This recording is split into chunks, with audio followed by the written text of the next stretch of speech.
Meat and Motherhood. Chapter 1: The Miracle of the Sloppy Kim. The thing about running a sandwich shop in a strip mall between a payday loan place and a vape store is that you meet every species of desperate human being God ever squeezed out onto this godforsaken earth. Suk-Mi Kim had seen them all belly up to her counter at Kim's Killer Meat Shack, the divorced dads spending their last 20 before child support hit, the third-shift nurses who smelled like antiseptic in defeat, the teenagers who just discovered that sex wasn't as good as everyone said it would be, and the elderly folks who wanted anyone, to talk to them like they still mattered. But today, on this particular Tuesday in August when the air conditioning had shit the bed and the heat was making the meat smell like a crime scene, Suk-Mi was dealing with her own special brand of chaos. "Mama." The voice came from the kitchen, shrill and accusatory. "Jaden ate all the fucking pickles again." That was Destiny, child number 4, age 14, who had decided last month that she was a vegetarian despite working in a sandwich shop that served nothing but meat. She had her father's temper, whoever he was. Suk-Mi had narrowed it down to 3 possibilities, none of whom she'd bothered to track down. Language.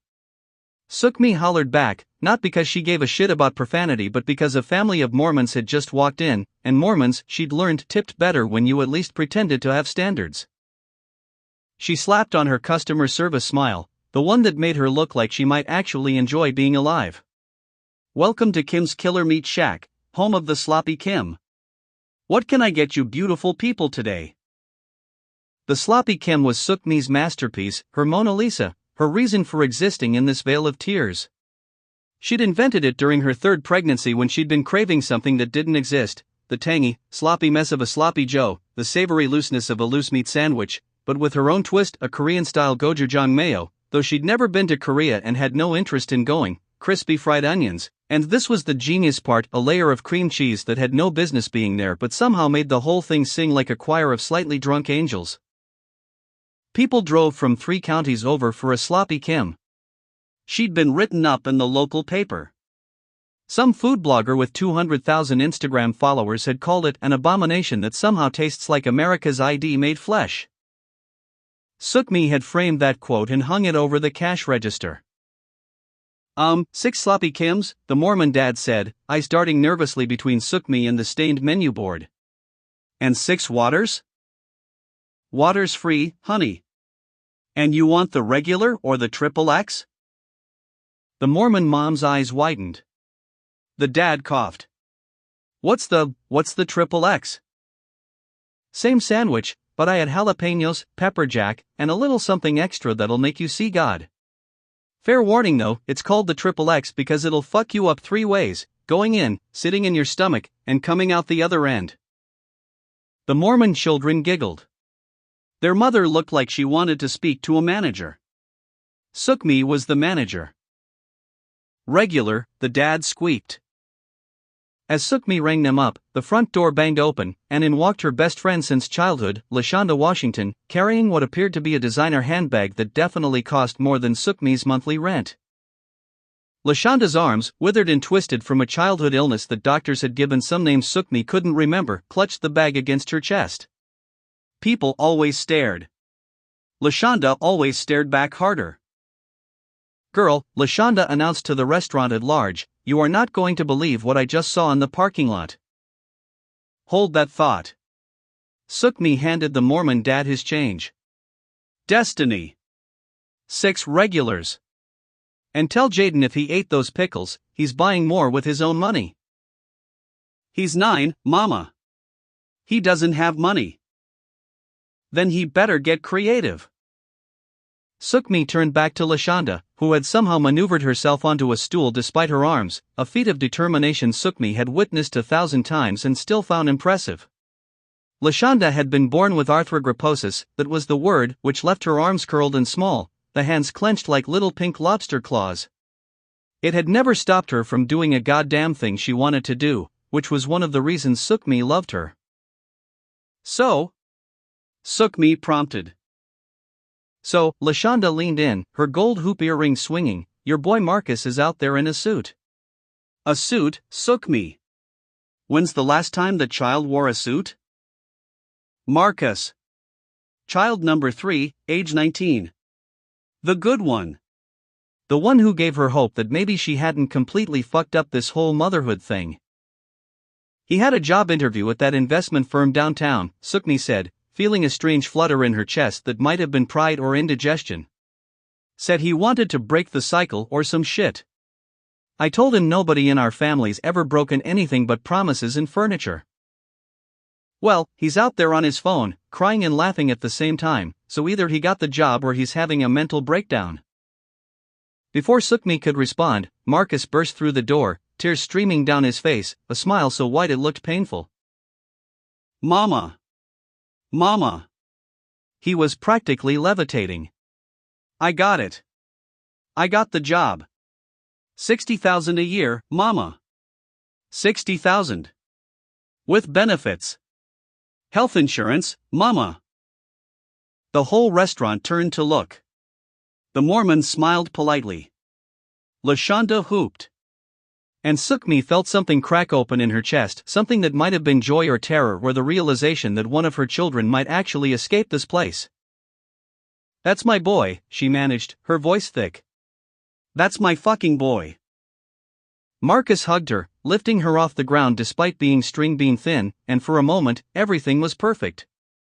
For one shining moment, Suk-Mi Kim felt like maybe she'd done something right.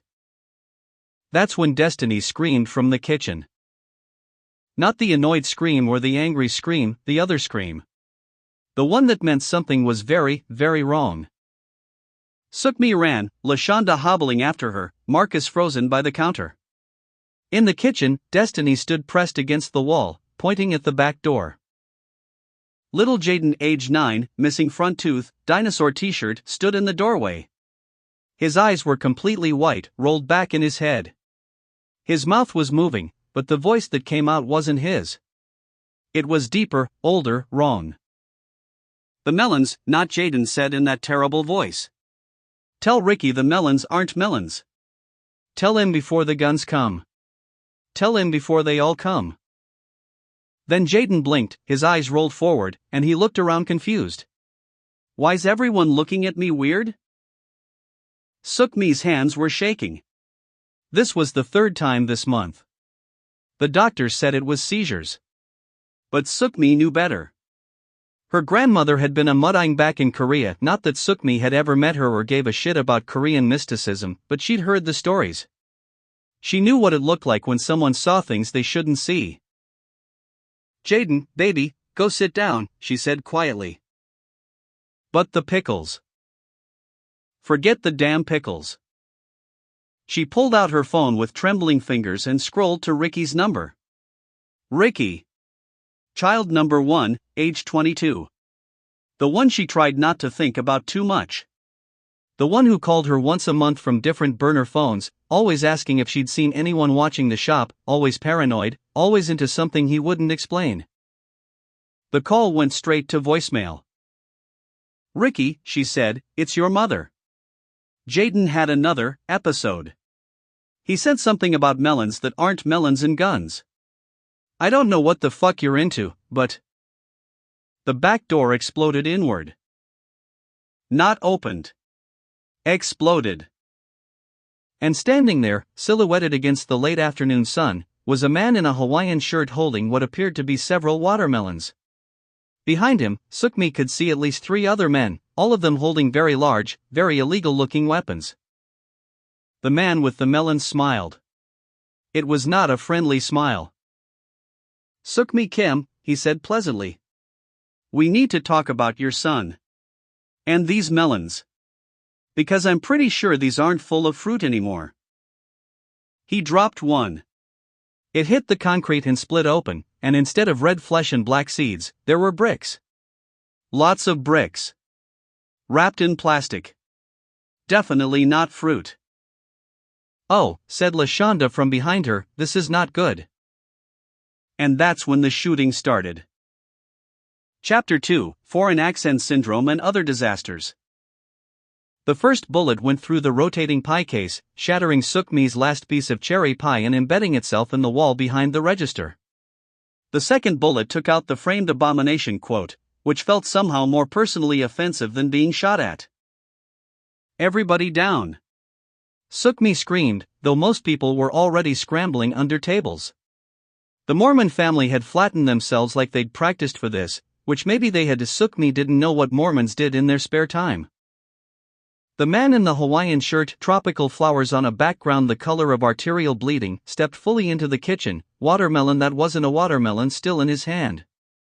His friends fanned out behind him, their machine guns looking absurdly large in her small sandwich shop, like someone had brought cruise missiles to a knife fight.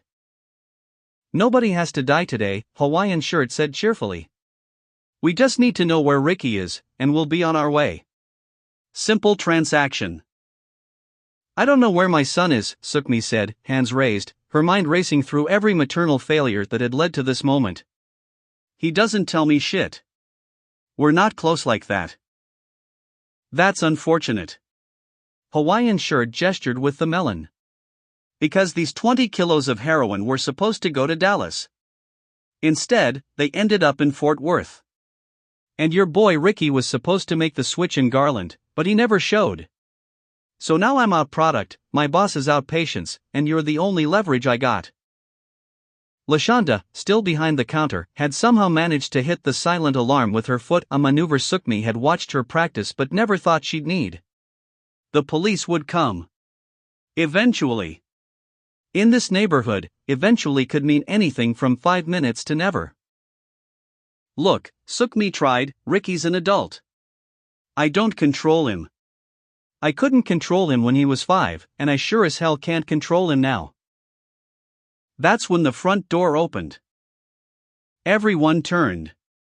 Even Hawaiian shirt turned, which was his first mistake. Standing in the doorway, backlit like some kind of cowboy messiah, was Todd Pennington.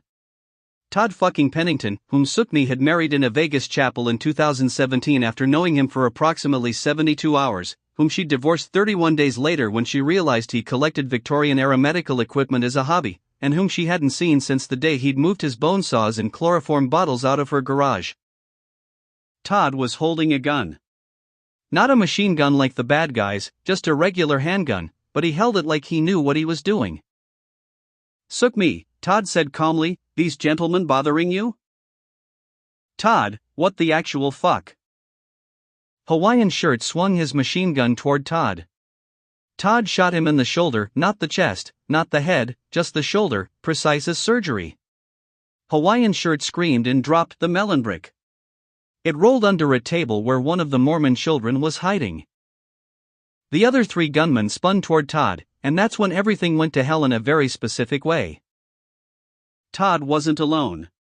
Behind him came 6 guys in tactical gear, but not police tactical gear, private security, the kind you only saw in Garland when someone from Dallas decided to play cowboy in the suburbs. They moved like water, like violence choreographed, and within seconds, 2 more of the gunmen were on the ground, wounded but alive. The 4th gunman, smarter or more desperate than his friends, grabbed the nearest hostage. It was Destiny. "No!" Suk-Mi lunged, but LaShonda caught her with one withered arm, stronger than it looked. "Don't," LaShonda hissed. "Let them handle it." The gunman backed toward the shattered kitchen door, Destiny held against his chest, gun to her head. She was crying, mascara running down her face, and Suk-Mi felt something primal and murderous rise in her throat. "You let her go," Suk-Mi said quietly, "or I will spend the rest of my life making sure you suffer. I will learn your name. I will learn your mother's name. I will burn down everything you've ever loved." Big talk for someone whose daughter's about to die. Destiny stomped on his foot, elbowed him in the ribs, and when he loosened his grip for just a second, she dropped like a stone. One of Todd's security guys tossed the gunman, and he went down convulsing. "That's my girl," Suk-Mi whispered. The whole thing had taken maybe 90 seconds. Hawaiian shirt and his crew were zip-tied on the floor, bleeding but alive. The Mormon dad had pissed himself. Marcus was still frozen by the counter, his new suit splattered with cherry pie. And Todd Pennington stood there, holstering his gun like he'd just finished a routine grocery trip. "You want to explain," Suk-Mi said slowly, "what the fuck just happened?" Todd smiled. It was the smile she'd fallen for in Vegas, the one that made him look like a sad puppy who'd just learned to read. I'm in private security now. Executive protection. I was doing a job next door at the payday loan place embezzlement investigation and I heard the shooting. He paused. You look good, Suk-Mi, motherhood suits you. I have 6 kids, Todd. 6. I look like a leather couch that's been left in the rain. A very attractive leather couch. The police arrived 17 minutes later, which was actually pretty good for this neighborhood. They took statements, called ambulances, and acted like a shootout in a sandwich shop was just another Tuesday, which in this part of town, it kind of was. One of the Mormon kids had taken shrapnel from the pie case, just a scratch, really, but enough to need stitches. The family was remarkably calm about it. Suk-Mi gave them free sloppy Kims for life, which seemed to make everything okay. As the police were loading Hawaiian Shirt and his friends into cars, Hawaiian Shirt locked eyes with Suk-Mi through the window. He smiled. Not the pleasant smile from before, but something worse. A promise. They'll be back, LaShonda said quietly. I know. Suk-Mi pulled out her phone and called the number she'd been avoiding for 2 years. It rang 4 times before a voice answered, young, male, suspicious. Who's this? Cameron, it's your mother. I need to talk to your father. Silence. Then, he's right here. Todd walked over, and Suk-Mi realized she was going to say something stupid. Something she'd regret. But her kids were in danger, and Todd had just saved them, and maybe owing him something was better than being dead. You want to come to dinner? She asked. Tonight? Todd's face did something complicated. Yeah, I'd like that. By that evening, Suk-Mi's house looked like a Victoria's Secret if Victoria's Secret was that she was preparing for the apocalypse. She'd called a security company, not Todd's company, a different one, because she wasn't that desperate and they'd come out within 2 hours. Now there were bars on every window, motion sensors in every corner, 3 different alarm systems with 3 different codes, and enough camera equipment to film a true crime documentary. Mama, Destiny called from the living room, I can't open the front door. Use the code. I did use the code. It's not working. Did you try all 3 codes? Why are there 3 codes? Because men with machine guns knew where they lived, Suk-Mi thought but didn't say. Because her oldest son was mixed up in something that involved 20 kilos of heroin and people who smiled while threatening murder.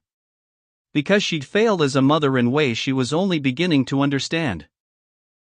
Try 2-4-6-8, she shouted instead. There was a beep, a click, and the sound of Destiny finally getting the door open. Todd stood on the porch, holding a bottle of wine and looking uncomfortable. Nice bars, he said. Very medieval dungeon chic. Get in before the motion sensors trigger. Dinner was awkward in the way that only dinner with an ex-husband you barely knew could be awkward. Suk-Mi had made pot roast, which was one of the 3 things she could cook that wouldn't give people food poisoning. Marcus was there, still in his suit, trying to make small talk. Destiny was there, quieter than usual, probably processing the whole gun-to-head thing. Jaden was there, eating mashed potatoes with his hands despite being told not to. Cameron's door remained closed. Upstairs, behind 6 locks and God knew what else, Suk-Mi's 16-year-old son continued his 2-year isolation. She tried everything: threats, bribes, reverse psychology, calling the police, calling therapists. Nothing worked. He took meals at the door. He used the bathroom when everyone was asleep. He never came out. Todd kept glancing at the ceiling. Cameron still. Yeah. Does he know I'm here? I slipped a note under his door. He didn't respond, which is pretty much his standard communication style. Todd nodded. They ate in silence for a while. Then, I could try talking to him. After dinner. You can try. Hundreds of dollars in therapy says you'll fail. But there was something in Todd's voice, some certainty, some knowing, that made Suk-Mi wonder if maybe, just maybe, he understood something she didn't. After dinner, while Marcus did dishes and Destiny retreated to her room to text her friends about her near-death experience, Todd went upstairs. Suk-Mi followed at a distance, curious despite herself. Todd knocked on Cameron's door. Cameron? It's Todd. Your dad. Sort of. I know it's been a while, and I know things ended badly with your mom and me, but I heard about what's been going on, and I think maybe I understand. Silence. When I was 17, Todd continued, I had my wisdom teeth out. Routine surgery. But when I woke up, I was speaking with a British accent. Not American trying to sound British, but actual British. From Manchester, the doctors said. I'd never been to Manchester. I'd never been out of Texas. But for 6 months, I sounded like I should be drinking tea with the Queen. More silence. But Suk-Mi heard something, a shift, a presence near the door. They called it foreign accent syndrome, Todd said. Super rare. Something to do with brain trauma and speech patterns.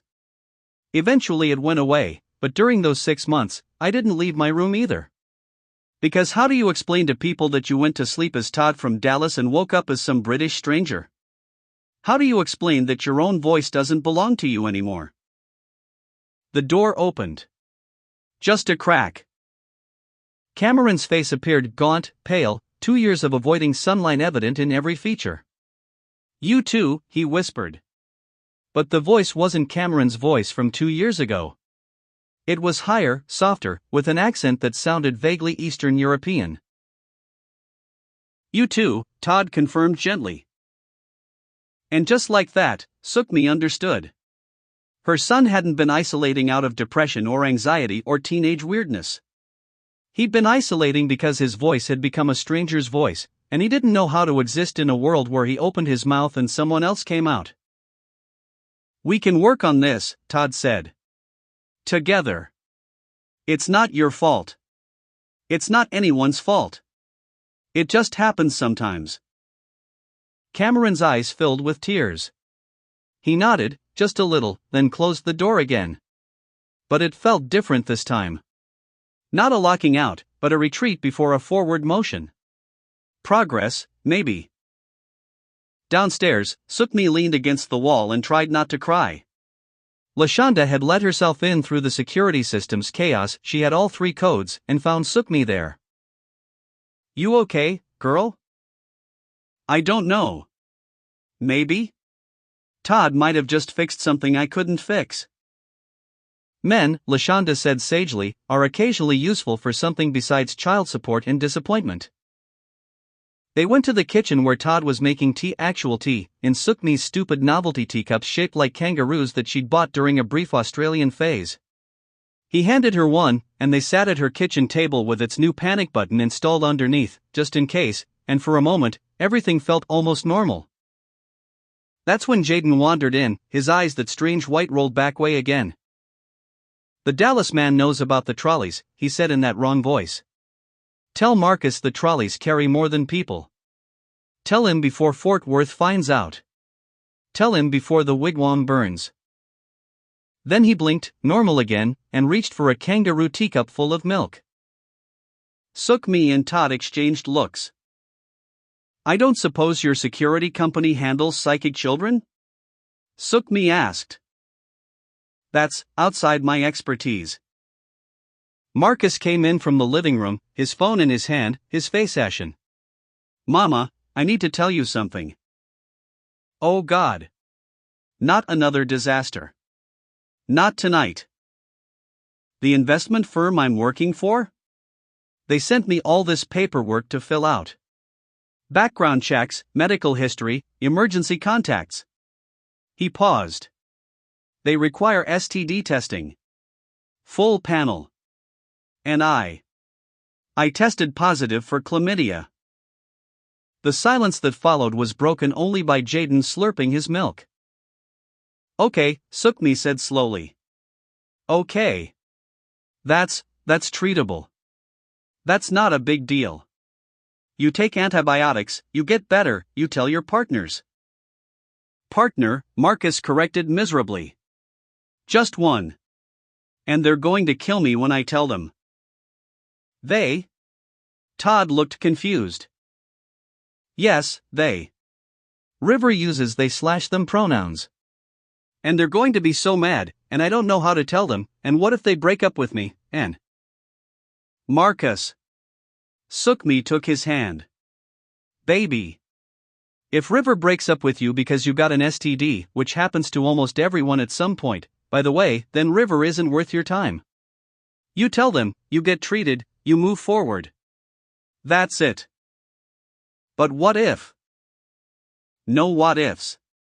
You call them right now. You be honest. You be responsible.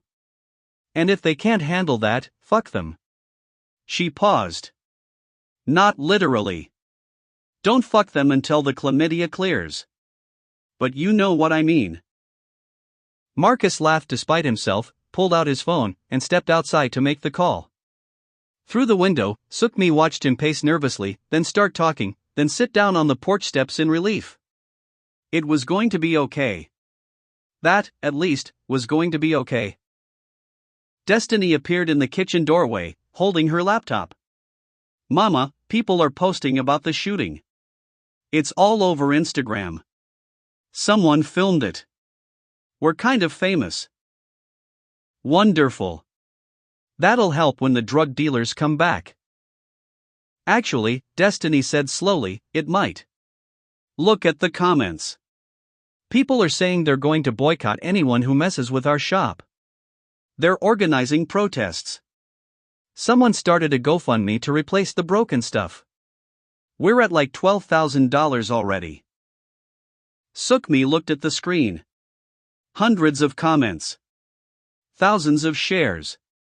Her little sandwich shop, her stupid sloppy Kims, had somehow become a symbol of community resilience or working class struggle or something equally improbable. Well, she said, I guess that's something. 3 weeks later, they'd all adjusted to living in Fort Knox. The security systems became routine. Everyone memorized all 3 codes. The bars on the windows stopped looking quite so oppressive and started looking almost cozy, like they were living in a very safe wigwam. Cameron had started emerging from his room for brief periods, practicing his old American accent with Todd's help while they worked through the foreign accent syndrome together. Marcus was clean, River had forgiven him, and his job was going well enough that he'd bought Suk-Mi a new blender to replace the one that had died in 2019. Business at Kim's Killer Meat Shack had tripled. Apparently, getting shot at made you authentic. The food blogger came back and wrote a whole piece about surviving and thriving in America's forgotten communities, which was pretentious as hell but brought in even more customers. Ricky still hadn't called. The police had no leads on his whereabouts. Hawaiian Shirt and his friends had made bail and disappeared. But for now, at least, there was peace. LaShonda came by one evening, letting herself in through the security gauntlet like she'd been doing it her whole life. She found Suk-Mi in the kitchen, cleaning up after dinner, tea light candles burning on the counter because the overhead light had burned out and nobody had replaced it yet. You hear about that domestic violence case over on Maple? LaShonda asked. Police finally got involved after the neighbors called in. Used luminol to prove the blood patterns even though he'd cleaned everything up. Why are you telling me this? Because I saw Ricky today. Suk-Mi stopped washing dishes. Where? Downtown Dallas. Near the trolley station. He was with some guys. They saw me see him, and Ricky just shook his head. Like, don't tell. But girl, he looked scared. Really scared. Did you tell the police? What would I tell them? That I saw him standing on a street corner? That's not a crime. Suk-Mi dried her hands slowly. She'd been waiting for this. The other shoe. The next disaster. It had been too quiet, too peaceful. Nothing good lasted in her life. Nothing ever had. I need to find him, she said finally. You need to let him go, LaShonda countered. You've got 5 other kids who need you. Cameron's finally coming around. Marcus is doing great. Even Destiny's calmed down. You can't save Ricky if he doesn't want to be saved. He's my son. So are the others. It was true. It was all true. But motherhood wasn't about logic or fairness or rational distribution of worry. It was about the sick feeling in your stomach when one of your children was in danger, especially if, they'd put themselves there. Jaden wandered into the kitchen, rubbing his eyes. It was past his bedtime, but the household schedule had been chaos for weeks. Mama, he said, and his voice was his own voice, not the wrong voice. I had a dream about Ricky. Yeah, baby? He was in a big building. Like a warehouse, but fancy. And there were people there, bad people, but also people who wanted to help. And he was crying because he didn't know which ones were which. Jaden paused, thinking hard. And there was a lady there. She had a necklace with a star. She kept saying Judy would have known. Judy would have helped. Over and over. Judy. Judy Garland. The trolleys. Dallas. Fort Worth. Garland, Texas. It all connected somehow, Suk-Mi knew. Some pattern she couldn't quite see yet. Some web her son had gotten tangled in. Go back to bed, baby, she told Jaden, kissing his forehead. We'll figure it out in the morning. After he left, LaShonda raised an eyebrow. You believe in that stuff? The psychic stuff? I don't know what I believe anymore. But he's been right before. About the melons. About the guns. Maybe he's right about this too. So what are you going to do? Suk-Mi looked around her kitchen, at the panic button under the table, at the security cameras in every corner, at the bars on the windows and the reinforced doors and all the ways she'd tried to keep danger out. But danger, she was learning, didn't just come from outside. Sometimes it grew inside your family, in the choices your children made, in the secrets they kept. I'm going to find my son, she said. And I'm going to bring him home, whether he likes it or not. LaShonda sighed. You're going to get yourself killed. Probably. But at least I'll die knowing I tried. Outside, somewhere in the Dallas-Fort Worth sprawl, Ricky was alive. Scared. In danger. And Suk-Mi Kim, owner of Kim's Killer Meat Shack, mother of 6, survivor of bad marriages and worse decisions, was going to find him. But first, she had to figure out what the hell Judy Garland had to do with heroin trafficking in Garland, Texas. And that, she suspected, was going to be a very strange story indeed. Chapter 3, The Miracle of Meat and Other Delusions. The text came at 4:47 a.m., which was either very late or very early depending on whether you'd managed to sleep at all. Suk-Mi hadn't. She'd been lying awake, staring at the ceiling, listening to the house settle and wondering if every creak was a drug dealer coming to kill them all. The text was from a number she didn't recognize. Turn on Channel 8 News. Now. She grabbed her phone, shuffled downstairs past the motion sensors, code 2-4-6-8, code 1-1-1-1, code 9-3-5-7, and turned on the TV that lived in the corner of the living room like an old relative everyone had forgotten about. Channel 8. Morning News. And there, on her screen, larger than life and twice as obnoxious, was City Councilman Gerald Fitzpatrick, standing in front of Kim's Killer Meat Shack, holding a sloppy Kim like it was the Holy Grail. And I'm not saying it's a miracle, Fitzpatrick was saying, his toupee slightly askew in the morning wind, but I had chronic hiccups for 17 years. 17 years.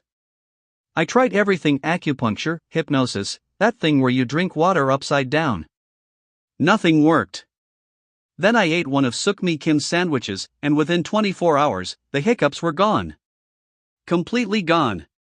Now, I'm not a doctor, but I know what I experienced, and the people of Fort Worth deserve to know about this establishment. Oh no, Suk-Mi whispered to the empty room. Oh no, no, no. Her phone started ringing. Then it started ringing again. Then it didn't stop ringing. By the time she got to the shop at 6 a.m., 2 hours before opening, there were already 50 people in line. By 8 a.m., there were 200. By noon, the line wrapped around the block twice, and someone had set up a tent like they were waiting for concert tickets. "This is insane," LaShonda said, surveying the crowd from inside the shop. "This is actually insane." "I didn't cure his hiccups," Suk-Mi said desperately. "It's meat and gochujang mayo and cream cheese. It's not medicine. It's just food."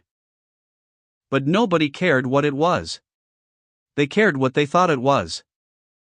The influencers arrived first, with their ring lights and their smartphone gimbals, filming themselves eating sloppy Kims and making exaggerated food orgasm faces for their followers.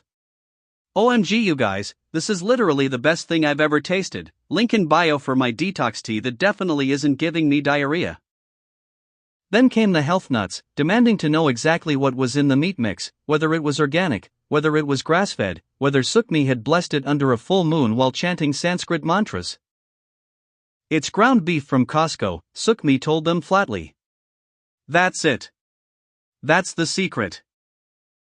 "But what else?" they demanded, like she was hiding the fountain of youth in her walk-in freezer. The conspiracy theorists set up camp in the parking lot with their folding chairs and their hand-drawn signs. "Big Pharma doesn't want you to know about miracle meat and sloppy Kims equals government PSYOP?" One guy, wearing what appeared to be a colander on his head, kept asking if she was part of the kumquat cartel. "The what?" Suk-Mi asked. "The kumquat cartel," he shouted, like she was being deliberately obtuse. "Wake up, sheeple. It's all connected. The kumquats, the cryptocurrency market crash, the missing sardine tin shipment in Portugal. Follow the money." "I need you to buy something or leave," Suk-Mi said. "Typical shill behavior," he muttered, but bought 2 sloppy Kims and a water. The Mennonites showed up at 2 p.m. in a van that looked like it had been built before the invention of the radio. They filed out in their prayer caps and plain dresses, looking around at the chaos with expressions that suggested they'd expected exactly this. "Are you Suk-Mi Kim?" the eldest one asked. She was maybe 70, with a face like weathered barnwood and eyes that had seen things. "That's me. We've come from Pennsylvania. We heard about the miracle slurry." "It's not slurry. It's a sandwich." "All divine sustenance appears mundane to the uninitiated," the old woman said with perfect seriousness. "We would like to purchase 40 sandwiches to take back to our community. We have people suffering. Hiccups, yes, but also dropsy, grip, the vapors, persistent melancholy. I can't cure melancholy with a sandwich. The Lord works in mysterious ways. Also, we'll pay cash." Suk-Mi looked at the line, at the chaos, at her walk-in freezer that was already running dangerously low on meat. 40 sandwiches. That'll be $300. The Mennonites paid in crumpled bills that looked like they'd been hidden in a mattress since the Depression. They waited patiently while Destiny, Marcus, who'd taken the day off from his new job to help, and 2 other employees Suk-Mi had hastily hired that morning worked to fill the order. Through all of this, Jaden sat in the corner of the dining area, his eyes occasionally rolling back white while he muttered things like, "The alpaca sees all" and "Bobby Brown knows about the disco ball," before snapping back to normal and eating French fries with his fingers. "Should we be worried about that?" one of the new employees asked. "Only if he starts speaking fluent Latin," Suk-Mi said. "Then we call a priest." At 4 p.m., the health inspector arrived. Suk-Mi knew he was a health inspector because he was wearing a county ID badge and because he had the exact expression of someone who'd gotten into his profession specifically to make other people's lives difficult. He was maybe 45, with a mustache that looked like it had been drawn on with a Sharpie and the energy of a man who'd been turned down for a date in high school and never recovered. "Suk-Mi Kim?" he asked, pulling out an iPad. "Yes? I'm Inspector Dale Hooper with the Tarrant County Health Department. I'm here to conduct a routine inspection of your establishment." "Now? In the middle of this?" Suk-Mi gestured at the line, the crowd, the general chaos. Food safety doesn't wait for convenient times, Ms. Kim. He smiled, but it was the smile of a shark that had just spotted a wounded seal. Shall we begin in the kitchen? Inspector Dale Hooper found violations everywhere. The thermometer in the walk-in cooler was 0.5 degrees above optimal temperature. There was a small chip in one of the ceramic plates. Someone, probably Destiny, had written "Eat the Rich" on the walk-in door in Sharpie, which wasn't a health violation, but Hooper wrote it down anyway. The mop bucket had a crack in it. The back door didn't close completely due to the bullet damage from 3 weeks ago, which Hooper noted with particular interest. What happened here? He asked. Shootout, Suk-Mi said flatly. Made the news. You didn't hear? I don't follow local drama, Hooper said, making a note. I follow health codes. He spent 45 minutes in the kitchen, photographing everything, measuring everything, his face getting progressively more disappointed that he couldn't find anything truly damning. Finally, he approached Suk-Mi at the register. I'm going to need to see the recipe for your signature sandwich, he said. No. Excuse me? No. That's proprietary information. Ms. Kim, if you're using unapproved ingredients or additives that could pose a health risk.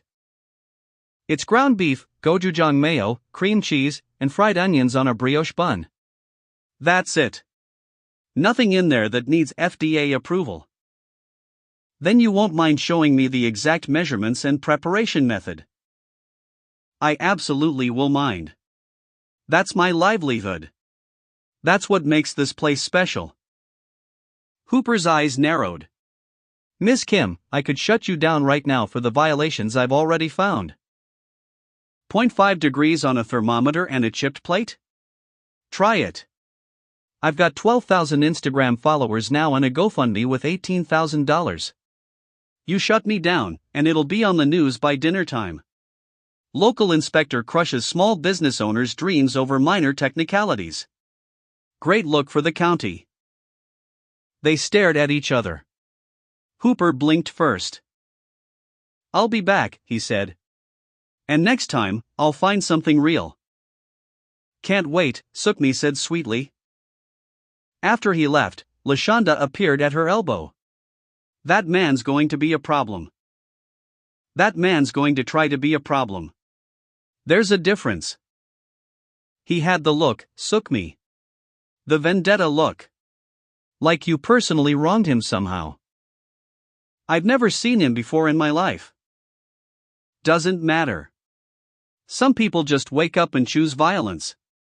LaShonda paused. Speaking of which, you hear anything from Ricky? No. But I've been asking around. Nobody knows anything, or they're not saying. I'm thinking about hiring a private investigator. With what money? The GoFundMe money. People gave it to us to recover from the shooting. Finding my son before he gets killed seems like a reasonable use of funds. Before LaShonda could respond, there was a commotion by the door. A woman in her 60s, wearing a tracksuit covered in rhinestones, was arguing with Destiny. And I'm telling you, I drove here all the way from Galveston because I heard this sandwich cured hiccups, and I've got tinnitus, and if it can cure hiccups, it can cure tinnitus. Ma'am, it's a sandwich. It can't cure medical conditions. That's what Big Pharma wants you to think. Suk-Mi intervened before Destiny could say something that would end up on social media. Ma'am, I'm very sorry you drove all the way from Galveston, but I have to be honest with you, this sandwich probably won't help your tinnitus. The councilman's hiccup stopping was likely a coincidence. Likely a coincidence? The woman looked like Suk-Mi had just told her Santa wasn't real. I drove 3 hours. I'll give you a free sandwich, Suk-Mi said tiredly. And a free water. But I can't promise it'll do anything except taste good and make you full. The woman huffed but accepted. She ate her sandwich in the corner, looking disappointed the entire time, and left without saying thank you. This is my life now, Suk-Mi said to no one in particular. This is what I'd become. By closing time, they'd served 412 sandwiches, which was roughly 300 more than a normal day. Suk-Mi's feet hurt. Her back hurt. Her soul hurt. Marcus had gone back to his apartment, Destiny had retreated to her room, and the new employees had clocked out looking shell-shocked. Lashonda helped clean up, her withered arms somehow managing to wipe down tables and stack chairs despite their limitations. They worked in comfortable silence until Lashonda said, "I saw Kayla today." Kayla. Child number 2, age 20. The one Suk-Mi thought about least because Kayla required the least amount of active parenting.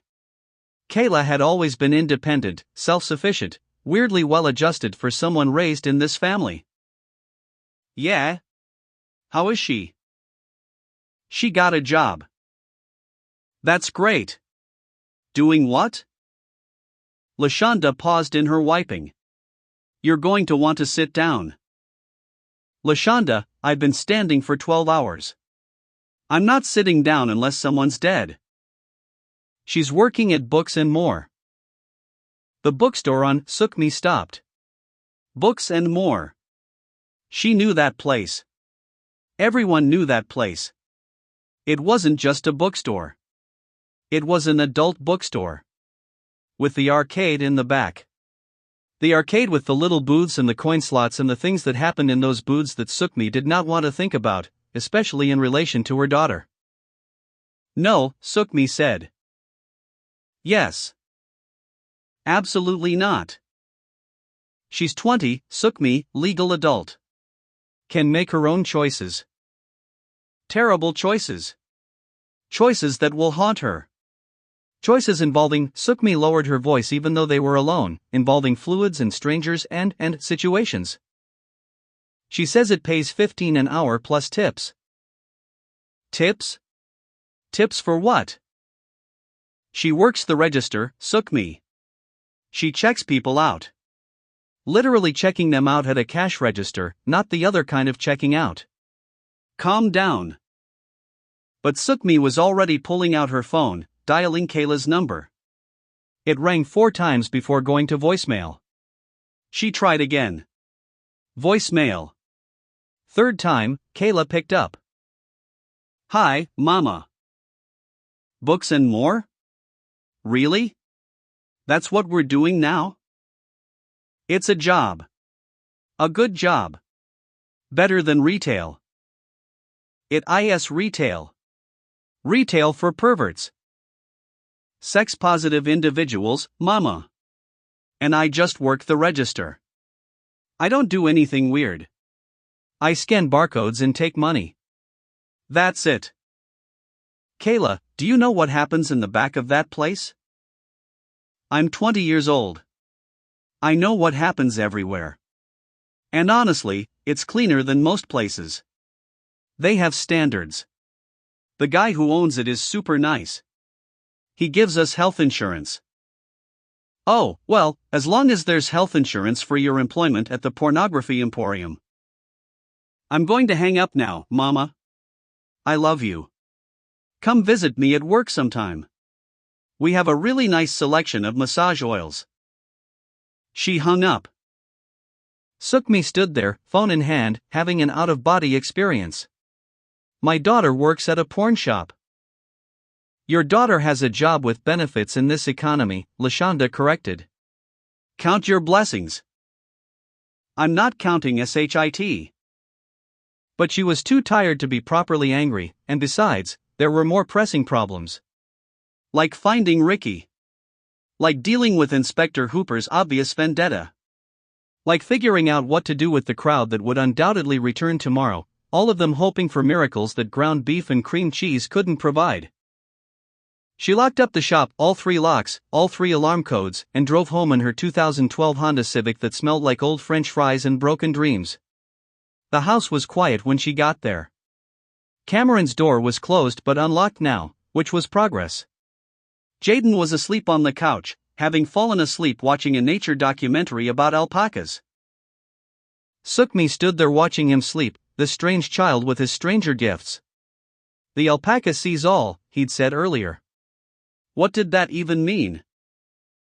She went to the kitchen, poured herself a glass of wine that tasted like it cost $4.99 because it did, and sat at her table with the panic button underneath. Her phone buzzed. A text from an unknown number. Meet me at the Nessie's Nautical Bar tomorrow night. 8 p.m. Come alone. R. Ricky. Her heart did something complicated in her chest. He was alive. He was reaching out. He wanted to meet. And he wanted her to come alone to a bar she'd never heard of, which sounded exactly like the beginning of a Dateline episode. She texted back, "I'll be there." Then she Googled Nessie's Nautical Bar. It was in Dallas, near the old warehouse district, the kind of place that probably hadn't been updated since 1987 and smelled like cigarettes even though smoking had been banned indoors for decades. The reviews were a mix of great dive bar atmosphere and I saw a rat the size of a cat and someone tried to sell me cryptocurrency in the bathroom. Perfect. The next day brought more chaos. The line was even longer. Someone had set up a news van. A crew from a wellness podcast was interviewing people in line about their ailments and their hopes for miracle meat. The conspiracy theorist with the colander hat was back, now with pamphlets about the kumquat cartel that he was handing out to anyone who'd take them. The Mennonites returned at noon with a tour bus full of more Mennonites, all wanting miracle slurry, all paying in cash that looked like it had been buried during the Civil War. And at 2 p.m., Inspector Dale Hooper returned. This time he had backup, 2 other inspectors, both of them looking apologetic and uncomfortable. "Surprise inspection," Hooper announced with barely concealed glee.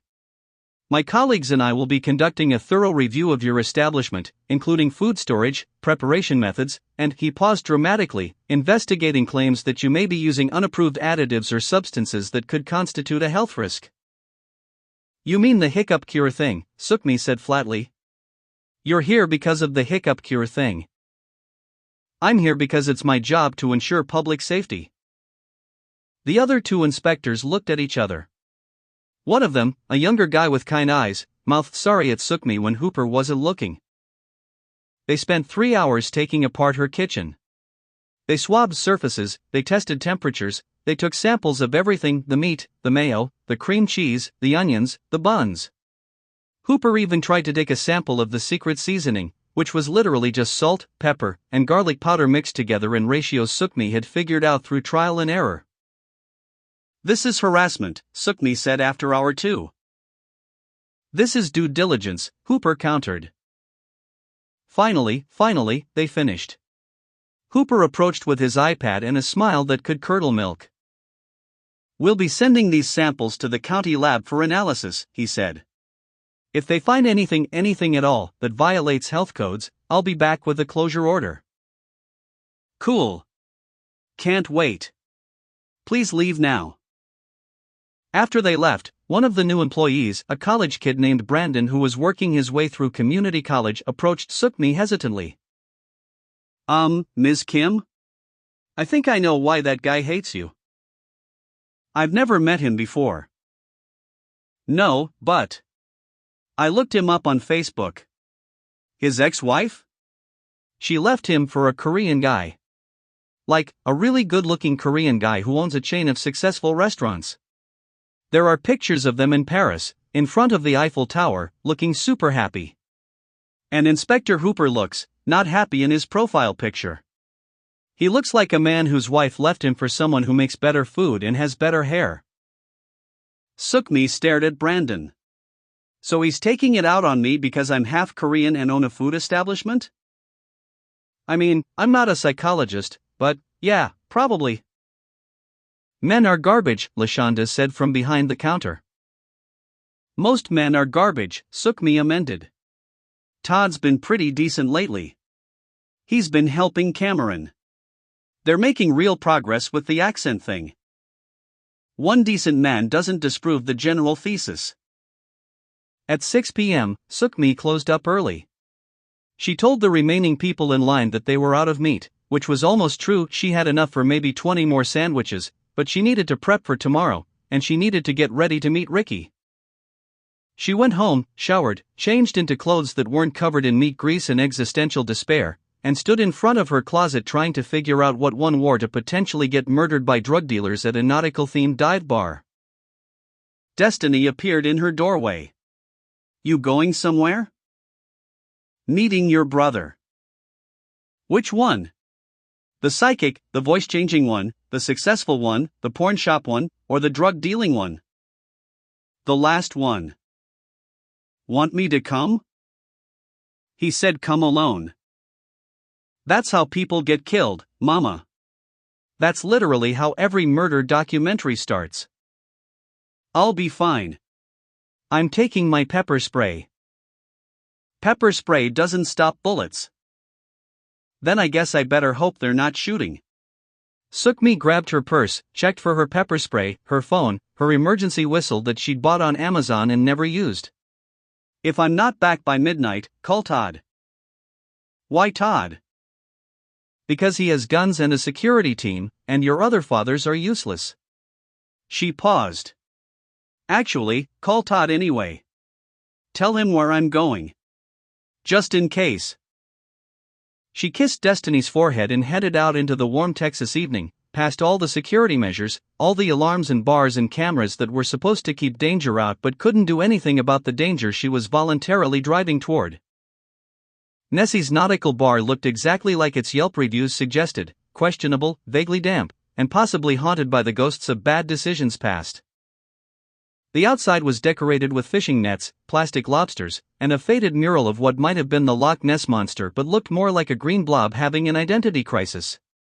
A neon sign flickered open in letters that had probably been bright sometime during the Reagan administration. Inside was somehow worse and better simultaneously. The walls were covered in maritime nonsense, life preservers, ship wheels, a taxidermied marlin that looked like it had been through some things. In the corner, inexplicably, was a disco ball shaped like a globe, slowly rotating and casting strange shadows. Someone had left an inflatable flamingo on one of the bar stools, like they'd started to decorate for a pool party and given up. It was 7:55 p.m. Suk-Mi ordered a beer, domestic, cheap, the kind that tasted like college regrets, and waited. Ricky walked in at 8:03 p.m. He looked terrible. Thinner than she remembered, with dark circles under his eyes and a nervous energy that made him look like he was constantly 1 second from bolting. He was 22 but looked 40. He scanned the bar, spotted Suk-Mi, and made his way over. "Mama," he said, sliding into the booth across from her. "Baby," she responded, because no matter how old they got, no matter what they did, they were still her babies. They sat in silence for a moment. On the jukebox in the corner, Bobby Brown's My Prerogative started playing, which felt almost cosmically appropriate for this moment. "You look like shit," Suk-Mi said finally. "I feel like shit." "You want to tell me what the hell you're into?" "Because men with machine guns came to my sandwich shop, Ricky. They held your sister at gunpoint. They're looking for you, and when they can't find you, they're going to come after us again." Ricky's hands shook as he picked up the beer she'd ordered for him. "It started as just a delivery job. That's all. Some guy I knew from high school said he'd pay me $500 to drive a package from Garland to Dallas. I didn't ask what was in it. I didn't want to know. But you knew anyway." "Yeah. I knew. But $500, Mama. Do you know how long it takes to make $500 working at Target?" "So you became a drug mule." "I became a delivery driver with poor judgment." He took a long drink. "It was supposed to be one time. But then it was 2 times, then 5, then 20. And the money was so good, and I was saving up, planning to get out, maybe go to school, do something real with my life." "What happened?" "I got greedy. Or stupid. Probably both." He leaned forward, lowering his voice. "There was this shipment, those watermelons you saw, they weren't even the real thing. They were decoys. The real shipment was cryptocurrency wallets loaded with Bitcoin. $20 million worth, all tied to some cartel operation in Mexico. I was supposed to deliver them to a guy in Dallas, but instead. He paused. Instead, I copied the wallet keys and hid them. Suk-Mi felt her stomach drop. You stole $20 million from a drug cartel. I didn't steal it. I just borrowed the access codes. I was going to give them back, I swear, but then I thought about what we could do with that money. Real money. You could retire, Mama. Cameron could get real help. Marcus could finish school without working 3 jobs. Destiny could watch her brother get murdered for being a goddamn idiot, Suk-Mi snapped. Jesus Christ, Ricky. $20 million? From people with machine guns? I know, okay? I fucked up. But I can fix it. I've been working with some people. What people? Better people. FBI, actually. They want the cartel guys, and I want to not die. So we made a deal. I give them information, I testify, and I go into witness protection. The word hung in the air like a death sentence. Witness protection. Which meant he'd disappear. New identity, new life, no contact with family. She'd never see him again. When? Suk-Mi asked quietly. Soon. Maybe a week. They're building the case. Once they have enough evidence, they'll move on the cartel, and I'll disappear. He reached across the table, took her hand. But before I go, I wanted to see you. To tell you I'm sorry. For all of it. For being the fuck-up son. For putting you all in danger. For. Stop, Suk-Mi said, tears threatening. Just stop. You're not a fuck-up. You made bad choices. We all make bad choices. I made 6 of them, and they all call me Mama. Ricky laughed despite himself. I love you, Mama. I love you too, baby. Even when you're stealing millions from drug cartels like an idiot. They talked for another hour. Not about the drugs or the money or the danger, but about normal things. About Cameron's progress with his accent. About Marcus's new job. About how Kayla was working at a porn shop and Suk-Mi was trying to be okay with it. About Jaden's psychic abilities and whether they should be concerned or just roll with it. Oh, Ricky said, speaking of Jaden's visions, has he mentioned anything about an alpaca? Suk-Mi froze. Yeah. Why? Because one of the FBI guys has this contact, some kind of, I don't know, informant or something. They call him the psychic alpaca. He's supposedly this guy who can predict cartel movements, knows things he shouldn't know. The FBI thinks he might be connected to your Jaden somehow. Like, genetically or spiritually or some woo-woo shit I don't understand. A psychic alpaca. I know how it sounds. My life has become a badly written reality show. Welcome to the Kim family experience. At 10 p.m., Ricky said he had to go. He had a meeting with his FBI handlers. He hugged Suk-Mi tight, and she memorized everything about the moment, the smell of his cologne, the way his heart beat fast against her chest, the feeling of her son in her arms, one of the last times she might ever hold him. Be safe, she whispered. You too, Mama. And listen, the inspections at your shop? That's not random. Someone's trying to shut you down. I don't know who or why, but the guys I was working with mentioned something about it. Said someone paid good money to make your life difficult. Inspector Hooper. Maybe. Or maybe someone higher up. Just, be careful, okay? After he left, Suk-Mi sat in the booth for a long time, nursing her warm beer, listening to Bobby Brown loop on the jukebox, staring at the inflatable flamingo and wondering how her life had become this strange, this chaotic, this utterly ridiculous. Her phone buzzed.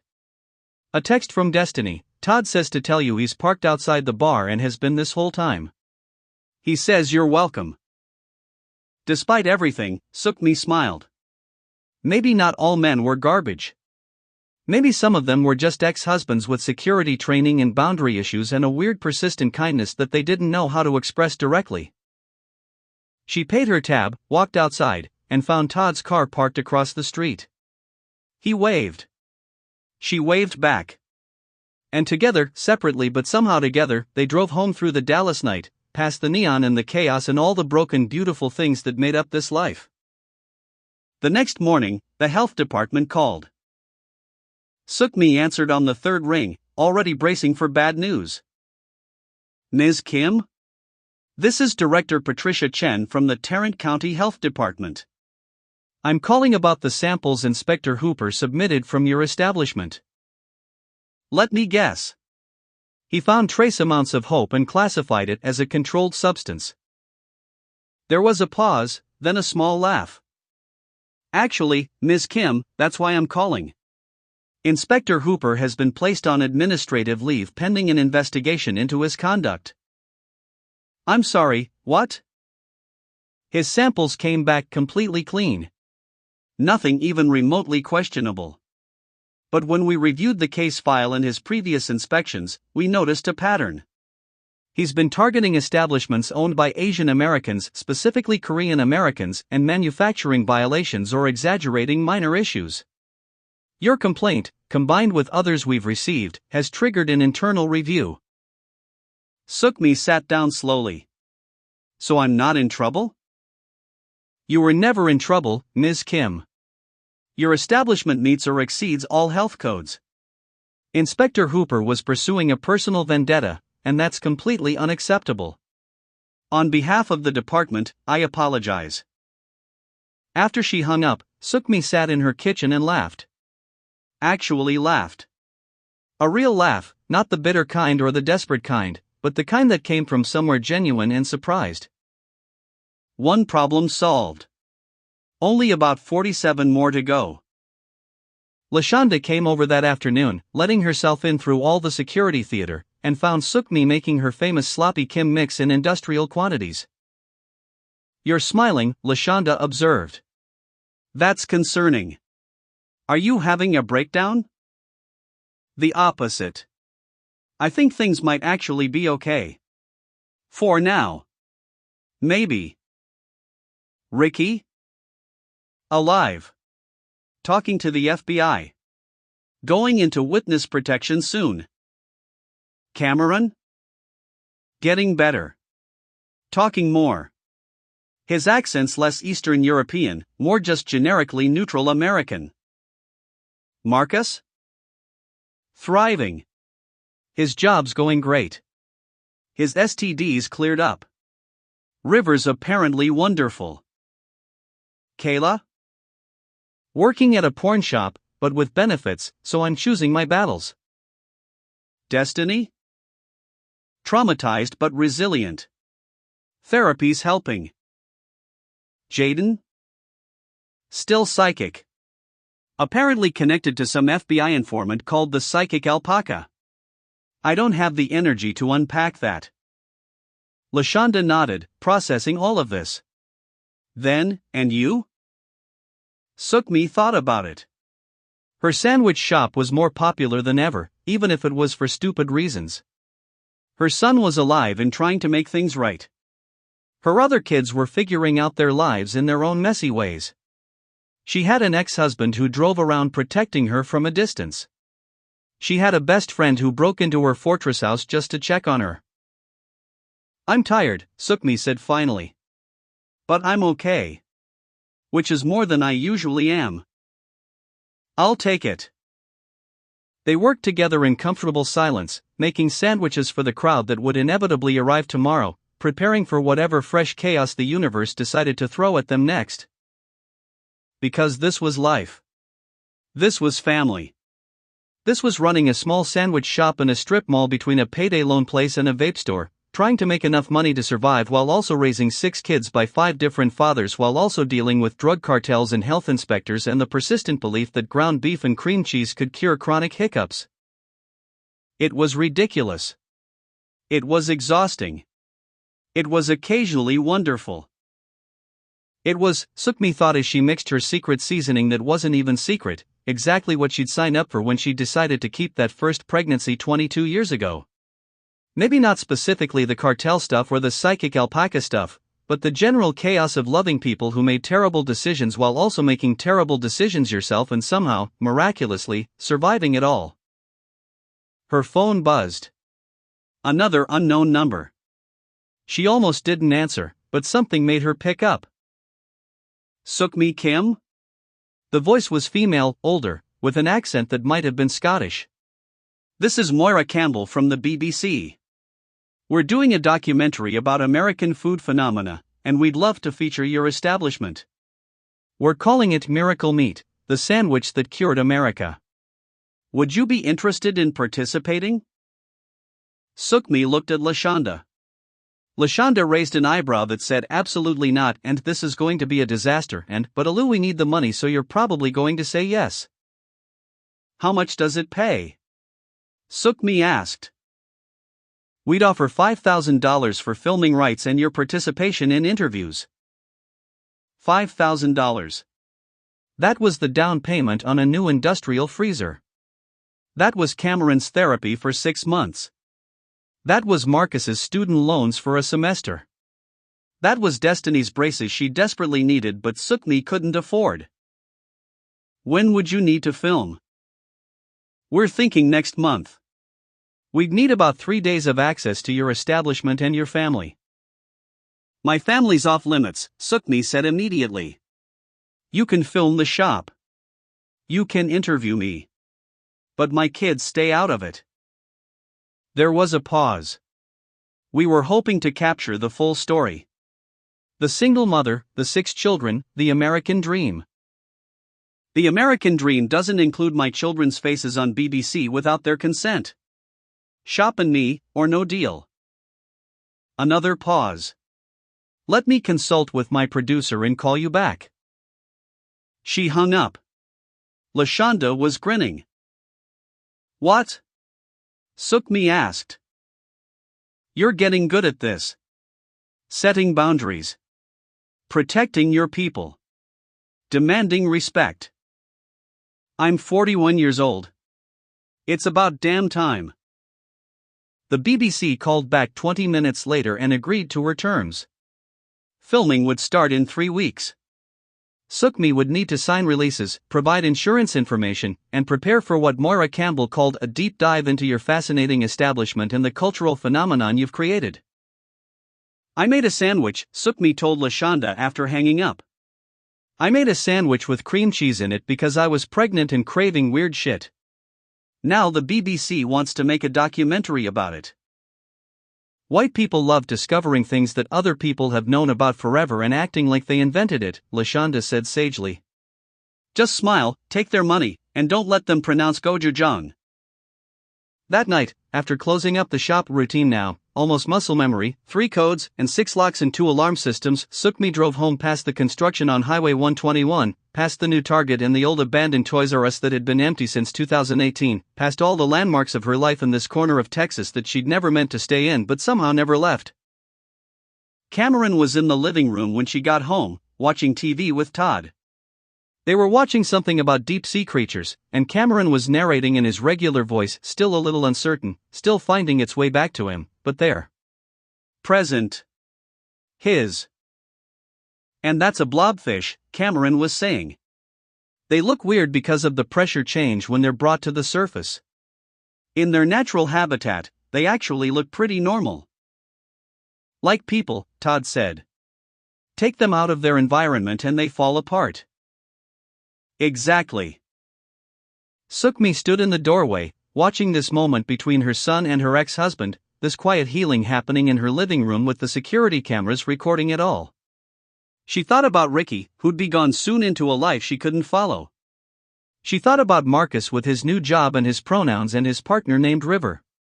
She thought about Kayla ringing up dildos and lubricated books and more, making $15 an hour plus tips. She thought about Destiny, who'd had a gun to her head and survived and was somehow still getting up every day. She thought about Jaden and his visions and the mysterious psychic alpaca and all the things she didn't understand but had to accept. This was her family. Weird and broken and miraculous and completely fucking absurd. Mama? Jaden appeared at the top of the stairs, rubbing his eyes. I had another vision. Of course you did, baby. Come tell me about it. He came down and climbed into her lap, even though he was 9 and getting too big for lap sitting. The alpaca says the sardine tin is important. He says to tell Ricky that the answer is in the sardine tin, and when the time comes, he'll understand. A sardine tin. A specific sardine tin. With a lighthouse on it. The alpaca was very clear about the lighthouse. Okay, Suk-Mi said, because what else could she say? I'll tell Ricky about the sardine tin with the lighthouse. Also, Jaden continued, he says you're going to be on TV, and it's going to be embarrassing but profitable, and that you should negotiate for more money because they're BBC and they have royal funding or something. The alpaca knows about BBC funding? The alpaca knows everything, Mama. That's why he's psychic. Cameron and Todd had turned from the TV to watch this conversation. Todd looked confused. Cameron looked accepting, like psychic alpacas were just part of the Kim family experience now. Who's hungry? Suk-Mi asked, because feeding people was the one thing she knew how to do reliably. I'll make breakfast for dinner. They all ended up in the kitchen. Cameron, Todd, Jaden, and Suk-Mi. Destiny emerged from her room, drawn by the smell of bacon. They sat around the table with the panic button underneath, eating scrambled eggs and toast and bacon, talking about normal things and weird things and everything in between. At one point, Suk-Mi's phone buzzed. A text from Kayla, Mama, I know you're weird about my job, but I got Employee of the Month. They're giving me a $500 bonus and a trophy. The trophy is shaped like a disco ball. I love it. I'm putting it on my mantle. I'm proud of myself even if you're not. Suk-Mi texted back immediately, I'm proud of you too, baby. Even if I don't understand the trophy. 3 dots appeared, then, thanks, Mama. That means a lot. Love you. Love you too. She looked around her kitchen at her weird little family, the son who was finding his voice again, the son with visions of psychic alpacas, the daughter who was processing trauma by making dark jokes, the ex-husband who stuck around when he didn't have to. She thought about the other kids, Ricky about to disappear forever, Marcus building a real life, Kayla finding pride in unexpected places. This was it. This was what she'd built. Not perfect, not even close, but real. Surviving. Sometimes even thriving. Mama? Jaden asked, maple syrup on his chin. The alpaca wants to know if we can get a real alpaca. No. He says we should consider it. He says alpacas are very therapeutic. We're not getting an alpaca, Jaden. What about a small alpaca? No alpacas. No llamas. No camels. No creatures that spit. You're no fun. I'm a single mother of 6 kids running a sandwich shop that accidentally became famous because a city councilman's hiccup stopped.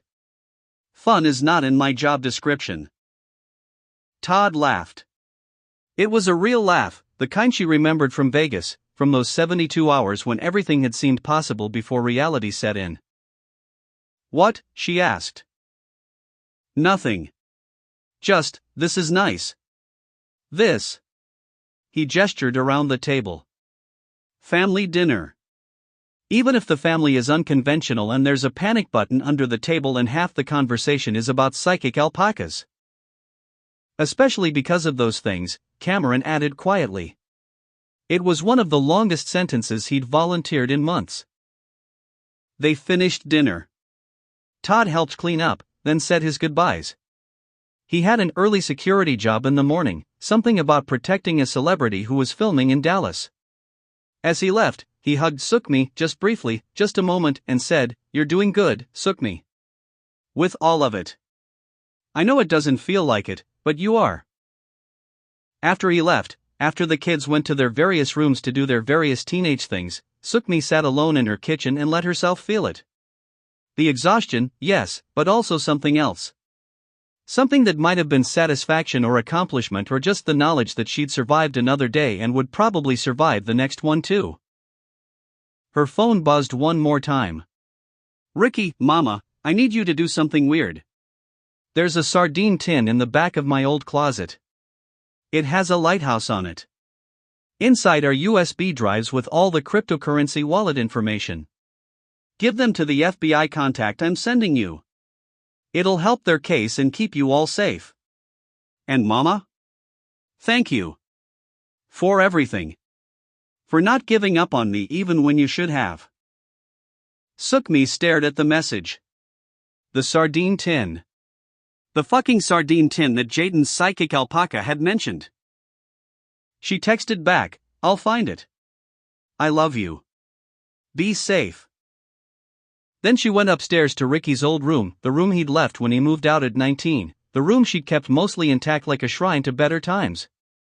In the closet, behind old shoes and forgotten hoodies, she found it, a vintage sardine tin with a lighthouse on the front, Portuguese writing she couldn't read, and inside, 3 USB drives wrapped in plastic. $20 million in cryptocurrency. The key to taking down a cartel. The thing that would save her son and maybe, if she was lucky, keep the rest of her family safe. She held the tin in her hands and laughed. Because of course. Of course it was in a sardine tin. Of course her psychic 9-year-old knew about it before she did. Of course her life had become this strange. Tomorrow she'd call the FBI contact. Tomorrow she'd deal with the BBC documentary people. Tomorrow she'd make another 400 sandwiches for people who thought ground beef could cure their ailments. Tomorrow she'd figure out how to keep surviving, keep pushing forward, keep being the imperfect mother to her imperfect children in their imperfect life. But tonight, she was just going to sit on the floor of her son's old room, holding a sardine tin full of digital currency, and marvel at the absolute absurdity of it all. The alpaca sees all, she whispered to the empty room, and somewhere in the universe, she was pretty sure something, or someone, was laughing with her. Chapter 6, Digital Vigilante Justice and Other Family Disasters. The hack happened during the Hearts for Hope telethon, which was being broadcast live from a studio in Irving at 8 p.m. on a Tuesday when most people were trying to forget their day jobs existed. The host was Brett Chandler, former star of Malibu Rescue Squad, a syndicated show from the mid-90s where beautiful people saved other beautiful people from drowning while wearing swimsuits that violated several laws of physics. Brett was 53 now, bloated from what tabloids politely called lifestyle choices and what everyone else called cocaine and bad decisions. He'd been reduced to hosting charity telethons and making appearances at car dealerships. And remember, every dollar you donate goes directly to helping children with. The screen flickered. Then went black. Then came back with something different. A spreadsheet. Bank statements. Emails. All floating across the screen in a design that was somehow both professional and absolutely devastating. And in the corner, in simple white text, Brett Chandler has embezzled $847,000 from Hearts for Hope over 3 years. Here's the proof. You're welcome. M.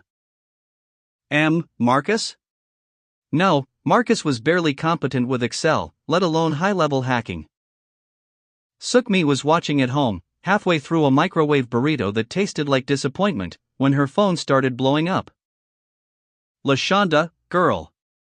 Turn on channel 8. Todd, is that your kid? That's your kid, isn't it? Marcus, actual Marcus, her son. Mama, I swear that's not me.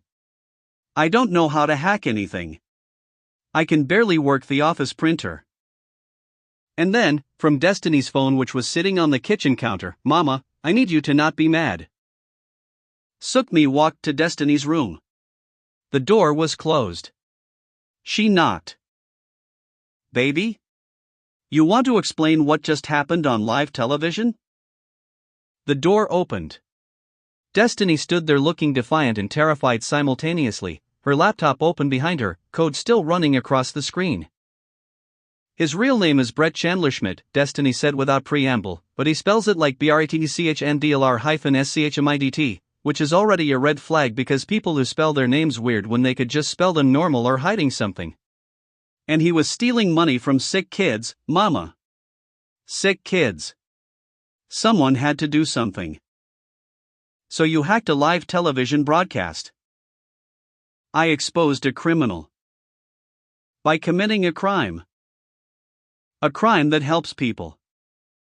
They stared at each other. Suk-Mi tried to find the parental outrage, the appropriate horror at her daughter becoming a hacktivist vigilante. But all she could think about was Cameron and his criminal empire, Ricky and his drug running, and how at least Destiny's crime was actually trying to help people. How much trouble are you in? Suk-Mi asked quietly. I don't know. I routed everything through 7 different VPNs and a network in Estonia. They'd have to trace through multiple international servers, and by the time they do that, I'll have covered my tracks better. Probably. I'm like 75% sure I'm safe. 75%. Maybe 80. Suk-Mi sat down on Destiny's bed, which was covered in banned posters and feminist literature and a surprising amount of technical manuals about network security. You know this is going to blow up, right? This is going to be everywhere. People are going to figure out it was you. Let them. I'm not ashamed. He was stealing from charity. From children's charity. That's cartoon villain behavior. And Suk-Mi realized, with a mixture of pride and terror, that her daughter had principles. Actual principles. The kind you don't compromise on, even when compromising would be safer. Okay, Suk-Mi said. Okay. We're calling Philip Chen. The lawyer.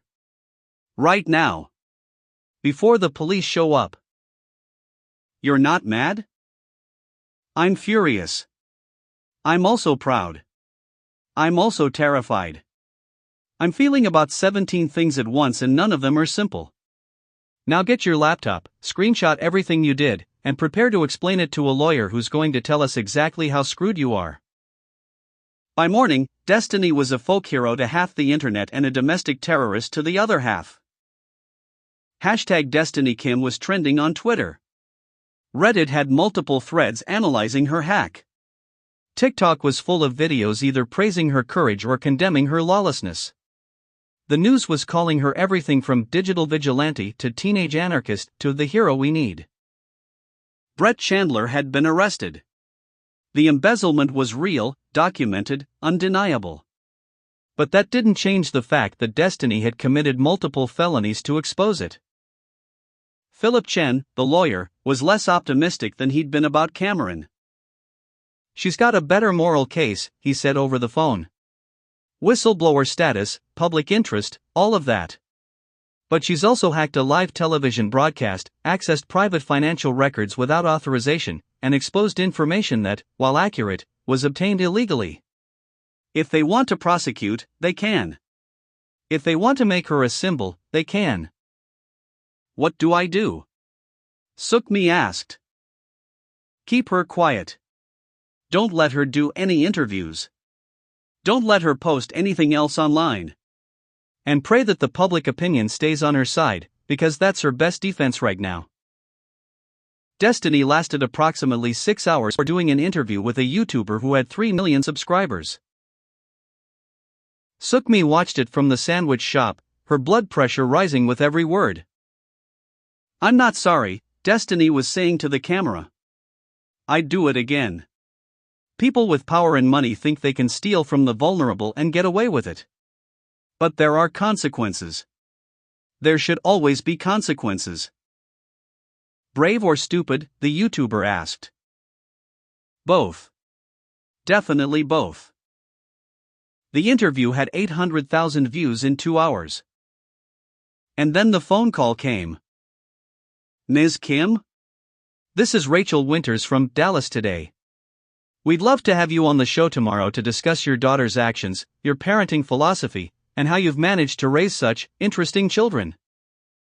Interesting was doing a lot of work in that sentence. I don't think that's a good idea, Suk-Mi started. We're offering $5,000 for your appearance. Suk-Mi thought about Cameron's legal fees. About Destiny's probable legal fees. About Marcus's medical bills for the scabies treatment. About the mortgage payment that was coming due. What time should I be there? Dallas Today filmed in a studio off Central Expressway, near North Park Mall, in a building that looked like it had been modern in 1987 and hadn't updated since. Suk-Mi arrived at 9 a.m., was immediately hustled into makeup, and found herself sitting in the green room with two other guests, a child psychologist named Dr. Sandra Morrison who had opinions about modern parenting failures, and a vegan activist named Jeremy something who apparently had thoughts about everything and wouldn't stop sharing them. Your daughter is a symptom of a society that glorifies rule-breaking, Dr. Morrison said, not even introducing herself first. Children need structure, boundaries, consequences. Not praise for criminal behavior. My daughter exposed embezzlement from a children's charity, Suk-Mi said flatly. I think that deserves some praise. The ends don't justify the means. Sometimes they do, actually. Jeremy the vegan activist leaned forward. I think what we're all missing here is the systemic oppression that leads to these acts of rebellion. If we restructured society around compassion, true compassion, which includes not eating animals or their byproducts, then perhaps children like Destiny wouldn't feel compelled to act out. Suk-Mi stared at him. My daughter hacked a television broadcast. What does that have to do with veganism? Everything is connected.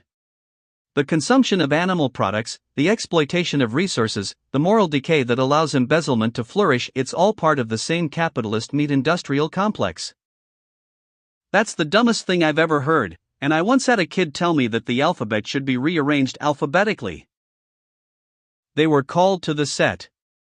The host, a woman named Patricia Chen, no relation to Philip Chen the lawyer or Marcus Chen the former Hawaiian shirt, hopefully, smiled with too many teeth and asked questions designed to make Suk-Mi look like either an enabler or a tyrant, depending on how she answered. Do you think you failed as a parent? Patricia asked. I think I did my best with what I had, Suk-Mi said carefully. 6 kids, 5 different fathers, running a small business. Nobody gives you a manual for that. But your children have been involved in various. Patricia consulted her notes, incidents. Drug trafficking, criminal coordination, and now this hacking situation. At what point do you take responsibility? I take responsibility every day. But my kids are their own people. They make their own choices. I can guide them, support them, love them, but I can't control them. Nobody can control another person, not really. Dr. Morrison jumped in. That's exactly the problem. Modern parents are too permissive. They're friends instead of authority figures. Children need firm boundaries. My kids had boundaries, Suk-Mi shot back. They just also had brains and decided to use them in ways I didn't anticipate. That's called being human. Jeremy the vegan, if you'd raised them on a plant-based diet, their moral compass would be more aligned with. My kids' diet has nothing to do with their decision-making. Everything we consume affects our consciousness. Meat eating creates aggression. Dairy clouds judgment. If we all just... I own a sandwich shop. A meat sandwich shop. I'm not going to sit here and listen to you blame my kids' choices on hamburgers. The interview continued for another 15 minutes, getting more contentious with each question. When they finally cut to commercial, Suk-Mi stood up to leave. Jeremy grabbed her arm. You're part of the problem. People like you, profiting off animal suffering, raising children to think rules don't matter. Get your hand off me. Contributing to climate change with every sandwich you sell. I said get your hand off me. And refusing to see how your choices affect the collective consciousness. Suk-Mi punched him. Not hard. Just hard enough to make a point. A quick jab to the shoulder that was more about establishing boundaries than causing injury. Jeremy stumbled backward, shocked. You hit me. She hit me. You grabbed me. That's assault. I defended myself. That's legal. I barely touched you. You put your hands on me without consent after I told you to stop. That's the definition of assault, you pretentious kumquat. Security appeared. Patricia Chen looked delighted. This was going to be great for ratings. Dr. Morrison was filming on her phone. And Suk-Mi realized, with perfect clarity, that her life had become a reality show she never auditioned for. They didn't press charges. Jeremy didn't want the publicity of admitting he'd been punched by a middle-aged Korean sandwich shop owner. Suk-Mi signed a waiver promising not to sue for how the incident was portrayed, collected her $5,000, and left. Her phone was exploding with texts. LaShonda, did you just punch a vegan on live television? Todd, that wasn't live, it was during commercial break, but someone posted it on Twitter and it's already at 2 million views. Marcus, mama you're a meme. Like an actual meme. #SlopMyJoe is trending. Destiny, I've never been more proud of you in my entire life. Cameron, the police want to talk to Destiny tomorrow. Philip says we need to be there at 10 a.m. with all documentation. And one from Kayla, Mama, I need to talk to you. Something happened at work. Something really bad. Can you come over? Please? Suk-Mi's stomach dropped. She called Kayla immediately. Baby, what's wrong? I can't talk about it on the phone. Just come over. Please. I'm at my apartment. Kayla lived in a studio near Oak Lawn, in one of those buildings that looked nice from the outside but inside smelled like old carpet and broken dreams. Suk-Mi made the drive from the studio in 20 minutes, probably breaking several traffic laws but not caring. Kayla opened the door looking wrecked. Eyes red, makeup smeared, still wearing her books and more polo shirt that had definitely seen better days. What happened? Suk-Mi asked, immediately going into mother mode. I had to clean the arcade area tonight. The back rooms. Where the? Kayla gestured vaguely, where the things happen. Okay? And I was mopping. Just mopping, trying not to think about what I was mopping up, when I heard voices from one of the booths. And I should have just left it, should have come back later, but I knocked because we're supposed to check that no one's been in there more than 30 minutes, and the door opened and she stopped. Started crying. Suk-Mi held her, let her cry it out, waited. It was my dad, Kayla finally said. Derek. My dad who I haven't seen since I was 2. My dad who left and never called and never wrote and never gave a shit about me. He was in there. With another man. They were. Oh, baby. And that's not even the worst part, Mama. The worst part is the other guy. I saw his arm. He had this tattoo. This really specific tattoo of a koi fish with Hindu symbols around it. And I know that tattoo, Mama. I've seen it before in your photos. In the box in your closet where you keep pictures of all our dads. Suk-Mi felt the world tilt slightly. Which tattoo? Whose arm? Jason. Jason Reeves. Marcus's dad. Your 4th baby daddy. They were together, Mama. Derek and Jason. In the arcade booth at Books and More. And when they saw me, Derek just looked at me and said Kayla like he was surprised I existed. Like he'd forgotten he had a daughter. And then they left. Just grabbed their stuff and left, and I stood there with a mop trying to understand how my dad and my half-brother's dad ended up in a porn arcade booth together. Suk-Mi sat down heavily on Kayla's futon that definitely came from Craigslist. Her brain was trying to process this information and failing spectacularly. Derek. Gay. She'd known that, or suspected it, after Todd's sighting. But Jason. Marcus's father. The one who'd seemed so aggressively heterosexual, with his truck and his guns and his opinions about football. The one who'd gotten her pregnant and then disappeared to find himself in New Mexico. Both of them. Together. At Books and More. How long do you think? Kayla started, then stopped. Do you think they were together back then?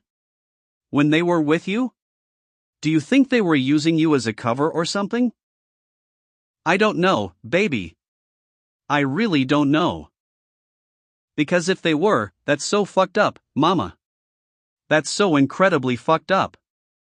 Using women as beards, making babies they had no intention of raising, just to hide who they really were. Suk-Mi thought about it. About Derek, who'd always been gentle, almost tentative in bed. About Jason, who'd been overcompensating in every possible way. About the signs she might have missed because she was young and stupid and not looking for them. Even if they were, Suk-Mi said slowly, even if they were together or figuring themselves out or whatever, that doesn't excuse abandoning their children. You can be gay and still be a father. Those things aren't mutually exclusive. But they weren't. They're not. Derek hasn't called me in 18 years. Jason sends Marcus a card on his birthday with $50 in it and thinks that counts as parenting. I know. And now I have to see them. Every time I go to work. Every time I clean that fucking arcade. I have to wonder if they're going to come back. If I'm going to have to see my dad with his boyfriend or whatever, doing things I really don't want to think about. They sat in silence for a while. Outside, Oak Lawn was alive with its usual Tuesday night energy, the bars, the restaurants, the people living their authentic lives in a neighborhood that let them. Somewhere out there, Derek and Jason were probably having their own crisis, realizing they'd been caught by the daughter one of them had abandoned. What do I do, Mama? Kayla asked quietly. I don't know, baby. I really don't know. Suk-Mi's phone buzzed. A text from an unknown number, we need to talk. About what Kayla saw. About a lot of things. This is Derek. Then another, Suk-Mi, it's Jason. We should meet. Clear the air. Explain some things. And then, most bizarrely, a text from both numbers to a new group chat, can we meet tomorrow? All of us? We owe you both an explanation. D and J. Suk-Mi showed Kayla the messages. Kayla laughed, a broken sound that might have been crying if you looked at it from a different angle. An explanation. They want to give us an explanation. 18 years later, they want to explain. Do you want to hear it? Suk-Mi asked. I don't know. Part of me wants to tell them to go fuck themselves. Part of me just wants to understand. Why they left. Why they stayed away. Whether any of it had anything to do with me or if I was just collateral damage in their journey to self-discovery or whatever. We don't have to decide now. We can sleep on it. Think about it. Maybe talk to Marcus, see if he wants to be part of whatever this conversation is going to be. Does Marcus know his dad is gay? I have no idea what Marcus knows at this point. That kid surprises me daily. Kayla leaned against Suk-Mi's shoulder, this 20-year-old woman who sold dildos for $15 an hour plus tips, who just discovered her absent father in a porn arcade with another absent father, who was somehow still standing despite everything life had thrown at her. I love you, Mama, Kayla said quietly. I love you too, baby. So much. They sat like that for a long time, mother and daughter, while Oak Lawn hummed outside and the universe continued its apparent mission to make Suk-Mi's life as complicated as possible. Eventually, Suk-Mi drove home. She took Central Expressway north, past North Park Mall where rich people bought things they didn't need, past the exit for the Fort Worth stockyards where tourists pretended to be cowboys, thinking about family and identity and all the ways people hid themselves. When she got home, Cameron was waiting in the kitchen. The lawyer called. He wants to talk strategy for tomorrow. For both me and Destiny. Okay. Mama, are we going to be okay? Really?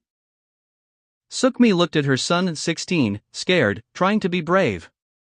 She thought about Destiny and her digital vigilantism. About Ricky in Costa Rica.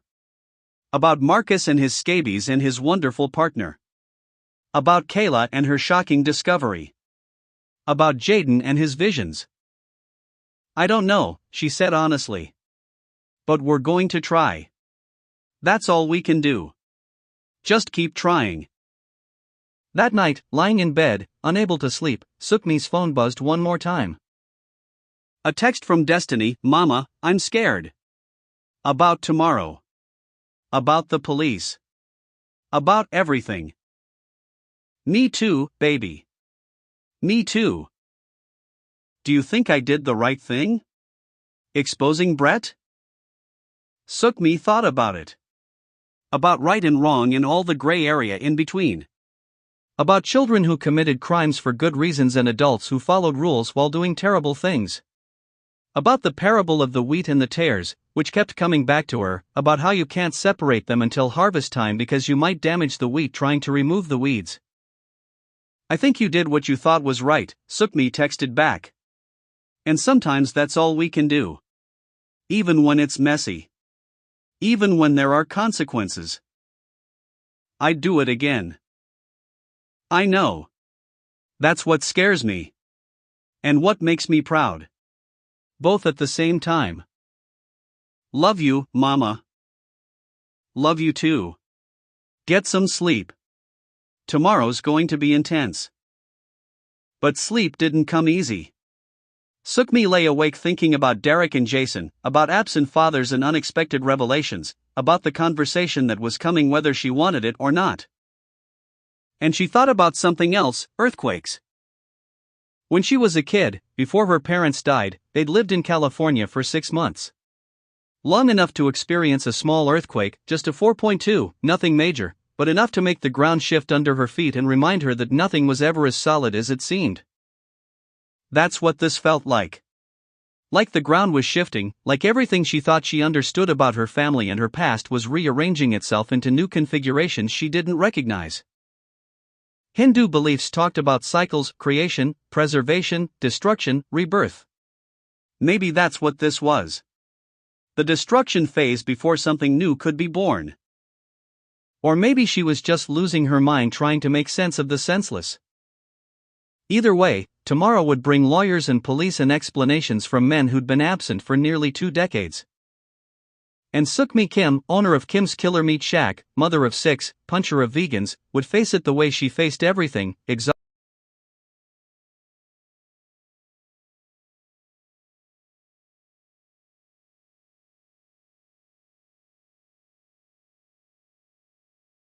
Chapter 7, The Gospel According to LaShonda.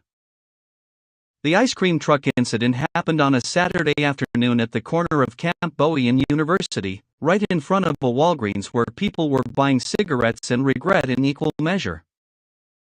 LaShonda had been crossing the street, legally, in the crosswalk, like a law-abiding citizen when she heard the screaming. Not fun screaming, like kids on a roller coaster, but the kind of screaming that meant something had gone catastrophically wrong.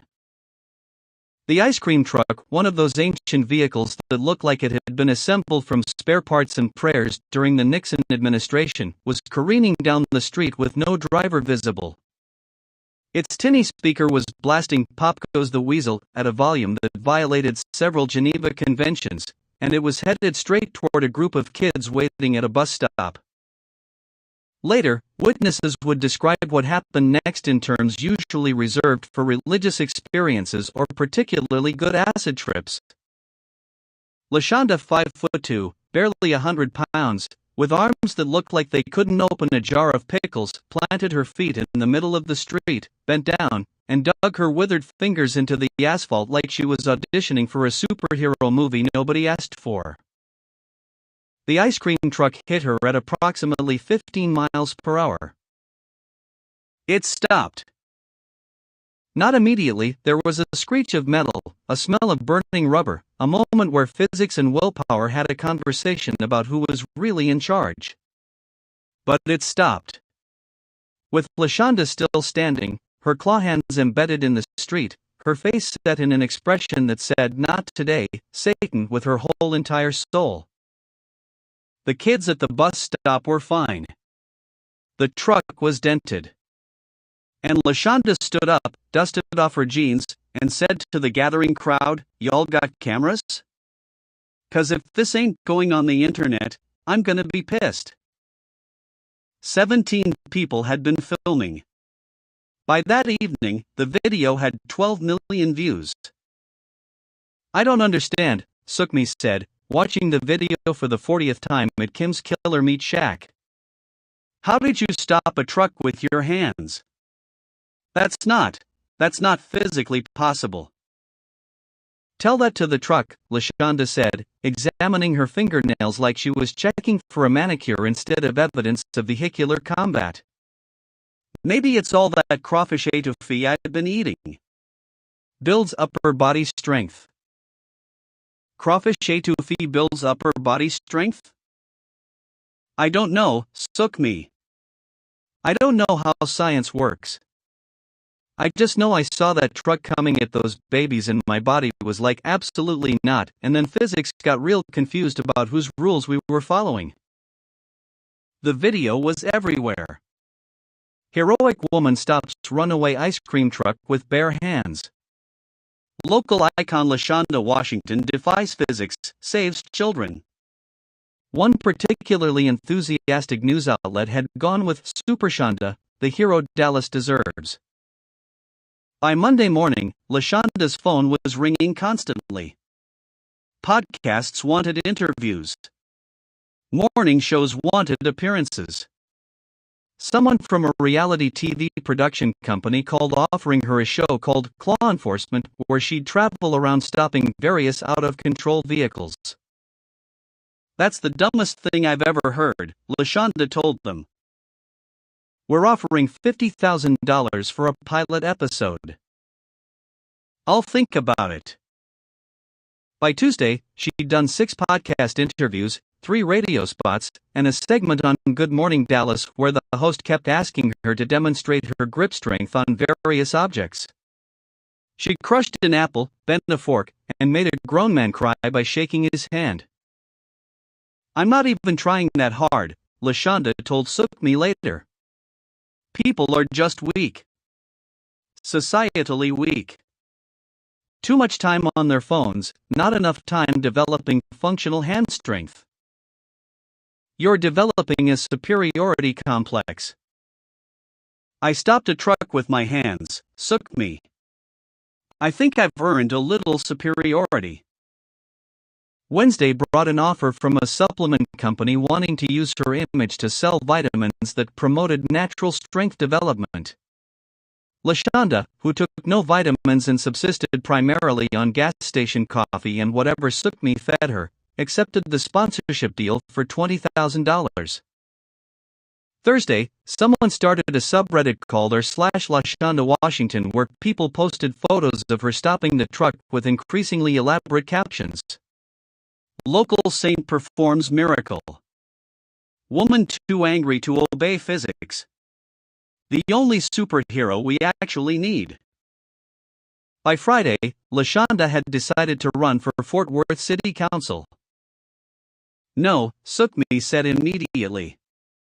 "Absolutely not." "Why not?" "I'm popular. People love me. I have name recognition. You don't know anything about City Council.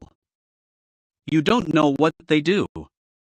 You don't even know how many people are on the council." 9. Lucky guess. Suk-Mi, I stopped a truck with my hands. Governing can't be harder than that. You just sit in meetings and tell people what to do. I've been doing that my whole life. That's not how government works. Then how does it work? I don't know exactly, but it's complicated. There are budgets and policies and... See? Nobody knows. It's all just people pretending they understand things while they steal money and fuck their secretaries. I could do that. Except the secretary part. I don't want a secretary. But I could definitely pretend to understand budgets. Lashonda had already registered as a candidate before Suk-Mi could talk her out of it. She'd paid the filing fee with her supplement company money and set up a campaign office in a strip mall next to a nail salon and a place that sold koi fish to people with backyard ponds they didn't know how to maintain.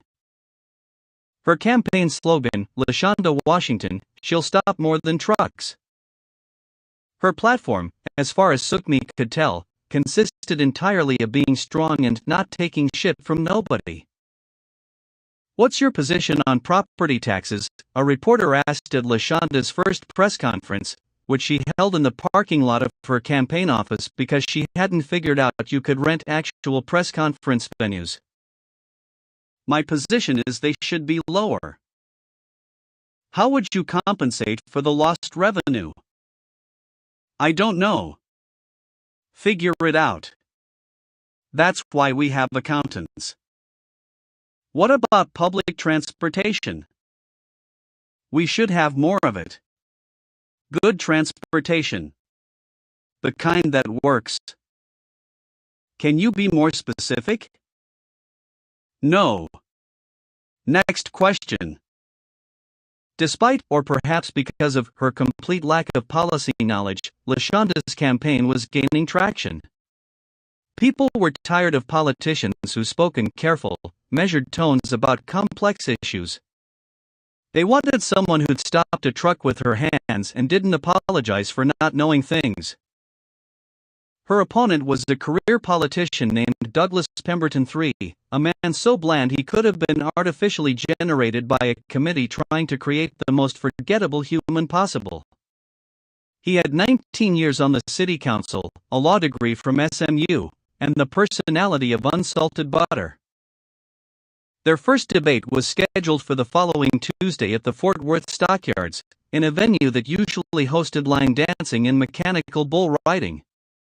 This should have been the first sign that things would go poorly. Meanwhile, Suk-Mi was dealing with her own disasters. Cameron and Destiny both had court dates approaching. Philip Chen, the lawyer, was working overtime trying to keep both of them out of serious trouble. Cameron's case was complicated by the $250,000 and the international coordination. Turns out the prince's network had stretched to 3 continents, which Suk-Mi hadn't known and really wished she still didn't. Destiny's case was split between people who wanted her prosecuted as a domestic terrorist and people who wanted to give her a medal. The DA was still deciding which way to go, probably based on which would get better press coverage. And then there was the Derek and Jason situation.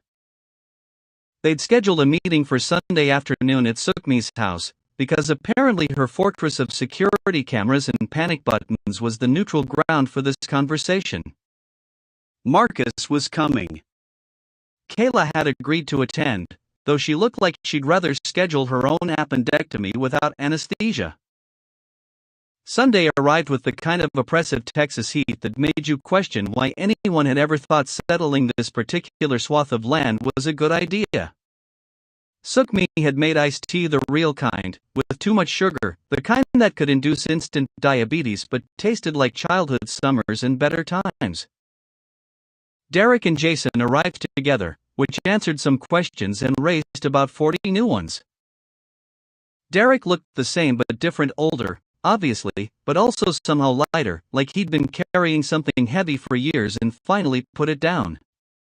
He wore jeans and a button-down shirt that probably came from Target, and when he saw Kayla, his face did something complicated.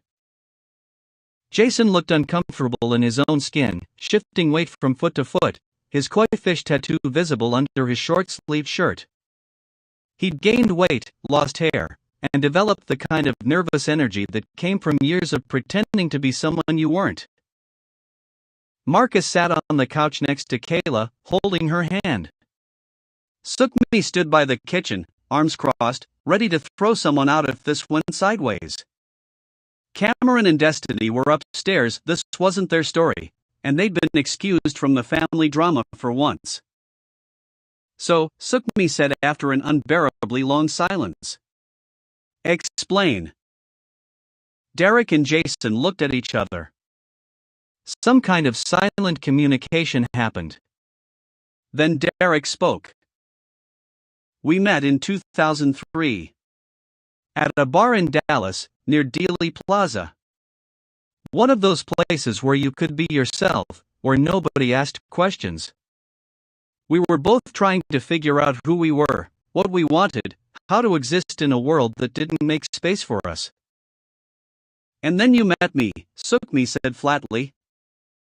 Then I met you, Derek confirmed. A few months later. You were beautiful and funny and everything seemed easier with you. Like if I just tried hard enough, I could be the person I was supposed to be. The straight person. Yeah. Jason picked up the story. Same for me. Met Derek at that bar, then met you a year later at some party in Richardson. Thought if I had a girlfriend, a kid, the right truck, the right opinions about football, I could just be normal. Whatever that means.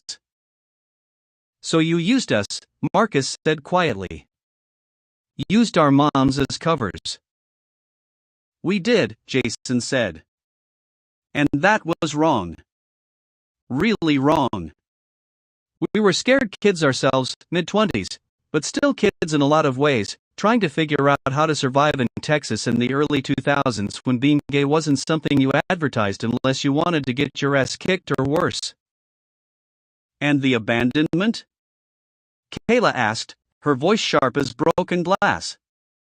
How does being gay explain leaving your daughter for 18 years? Derek's eyes filled with tears. It doesn't. There's no explanation for that, no excuse. I was a coward. I knew I couldn't be the father you needed while I was lying about who I was, so I convinced myself you were better off without me. Which was just another lie I told myself to make the cowardice feel like sacrifice. I should have said more than birthday cards, Jason said to Marcus. I should have been a father. I let my shame about who I was become an excuse for failing you, and that's on me. Not your mom. Not the world. Me. They sat with that for a moment. Jaden wandered in from the backyard, took one look at the adults having serious conversations, and wisely retreated. Are you two together? Suk-Mi asked. Like, together? For 15 years, Derek said. We broke up for a while, each tried the straight thing separately, came back to each other. Been together ever since. And you didn't think to mention this? To reach out? To explain? We were ashamed, Jason said. Of how we handled things. Of what we'd done. The longer we waited, the harder it got to make contact. Until it felt impossible. Until we'd convinced ourselves you all had moved on and didn't need us anyway. That's bullshit, Kayla said. I needed you. I needed a father. I needed to know why I wasn't enough to make you stay. You were enough, Derek said, his voice breaking. You were always enough. I was the one who wasn't enough. Wasn't brave enough, wasn't honest enough, wasn't the father you deserved. Marcus stood up. I don't know what you want from us. Forgiveness? Understanding? A relationship after all this time? Because I don't know if I can give you any of that. We don't want anything, Jason said.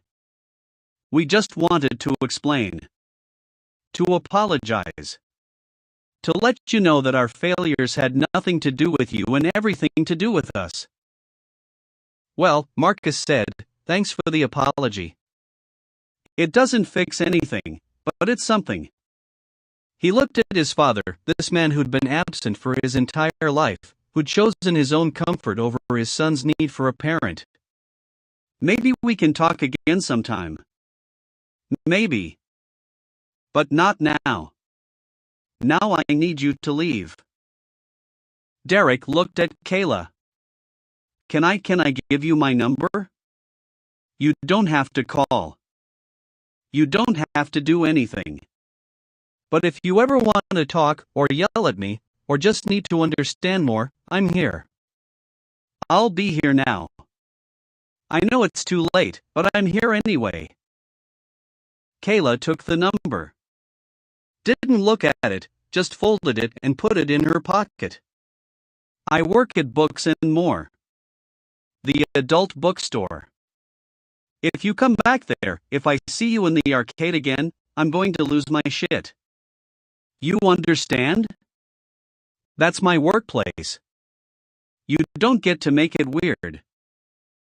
We won't, Derek said quickly. We didn't know you worked there. We'll go somewhere else. Good. They left. Derek and Jason, together, walking to their car parked in Suk-Mi's driveway, probably going back to whatever life they'd built in the 15 years they'd been together while their children grew up without them. After they were gone, Suk-Mi, Marcus, and Kayla sat in the living room, processing. That was fucked up, Kayla said finally. So fucked up, Marcus agreed. I'm sorry, Suk-Mi said. I'm sorry I didn't choose better fathers for you. I'm sorry my taste in men was apparently deeply closeted and fundamentally unable to parent. Not your fault, Mama, Marcus said. You didn't know. They lied to you too. Still. I brought these men into my life, into your lives, and they hurt you. That's on me. No, Kayla said firmly. That's on them. They made choices. Bad choices. You made the best choices you could with the information you had. There's a difference. They ordered pizza. Watched a movie. Pretended for a few hours that they were a normal family having a normal Sunday instead of people processing decades of abandonment and lies and complicated revelations about sexuality and cowardice. Later that night, after everyone had gone to bed, Suk-Mi's phone buzzed. A text from Lashonda, the debate is Tuesday. I need you there. For moral support. And also because I might say something stupid and you can kick me under the table. You're definitely going to say something stupid, Suk-Mi texted back. Then you better be there to stop me. I wouldn't miss it for the world. The debate at the Fort Worth stockyards was, in a word, chaos. In several words, an absolute shitshow of spectacular proportions that should be studied by political scientists as an example of what happens when you let anyone run for office without requiring even basic knowledge of how government works. The venue was packed. News crews everywhere. Someone had brought a live goat, for reasons nobody could explain. The moderator was a local news anchor named Brenda Fitzgerald who looked like she was already regretting her life choices. Douglas Pemberton III arrived in a sensible sedan wearing a sensible suit with a sensible haircut and sensible talking points about infrastructure improvement and fiscal responsibility. Lashonda arrived in an Uber, wearing jeans, a t-shirt that said "Don't fuck with me, I stop trucks," and a belt with a buckle shaped like Texas that was so aggressively Texan it might have been performance art. Ms. Washington, Brenda began, let's start with you. What's your position on the proposed expansion of public transit in Fort Worth? My position is we need it. Can you elaborate? Sure. We need buses. Good ones. That come on time. And maybe some trains. People like trains. Trains are fun. How would you fund this expansion? I don't know. Taxes? That's what taxes are for, right? Funding shit? Pemberton jumped in. If I may, the current proposal would require a 0.5% increase in sales tax, which would disproportionately affect lower-income residents who already bear the brunt of. Nobody cares, Douglas, LaShonda interrupted. You're using a lot of words to say nothing. That's what politicians do. They talk and nobody understands them and nothing changes. I'm saying we need buses and trains and we should figure out how to pay for them. End of story. The audience applauded. Suk-Mi, sitting in the front row, put her head in her hands. Next question, Brenda said, looking at her notes with the expression of someone contemplating a career change. Ms. Washington, what's your stance on affordable housing? People should have houses they can afford. How would you increase the availability of affordable housing? Build more of them? Where? And using what funding mechanisms? I don't know, Brenda. I stopped a truck with my hands. I didn't go to housing policy school. But I know people need places to live that don't cost their whole paycheck, and if I'm on the council, I'll figure out how to make that happen. Or I'll find someone smart who knows how and I'll listen to them. Pemberton cleared his throat. If I may, the economics of housing development are quite complex. Zoning regulations, developer incentives, public-private partnerships. There you go again, Douglas, using complicated words to avoid committing to anything. Do you support affordable housing or not? I support sustainable development that balances market forces with community needs while maintaining fiscal responsibility. That's a no. He said a lot of words, but that's a no. More applause. Brenda looked like she was silently praying for death. The debate continued in this fashion for 90 minutes. Every question, LaShonda gave simple, direct answers that demonstrated a complete lack of policy knowledge but an abundance of confidence. Every answer, Pemberton responded with nuanced, detailed explanations that put half the audience to sleep. Then came the question about LGBTQ+ rights. Ms. Washington, Fort Worth has a significant LGBTQ+ population, particularly in areas like Oak Lawn. That's Dallas, someone in the audience yelled. Right, sorry. But Fort Worth also has a vibrant LGBTQ+ community. What would you do to support them? LaShonda paused. This was the first question where she seemed to actually think before answering. I treat them like people, she said finally. Because that's what they are. People. People who deserve the same rights and protections and opportunities as everyone else. If businesses won't serve them, those businesses can fuck off. If landlords won't rent to them, those landlords can fuck off. If anyone has a problem with people loving who they love, they can absolutely fuck off. Ms. Washington, please watch your language. No.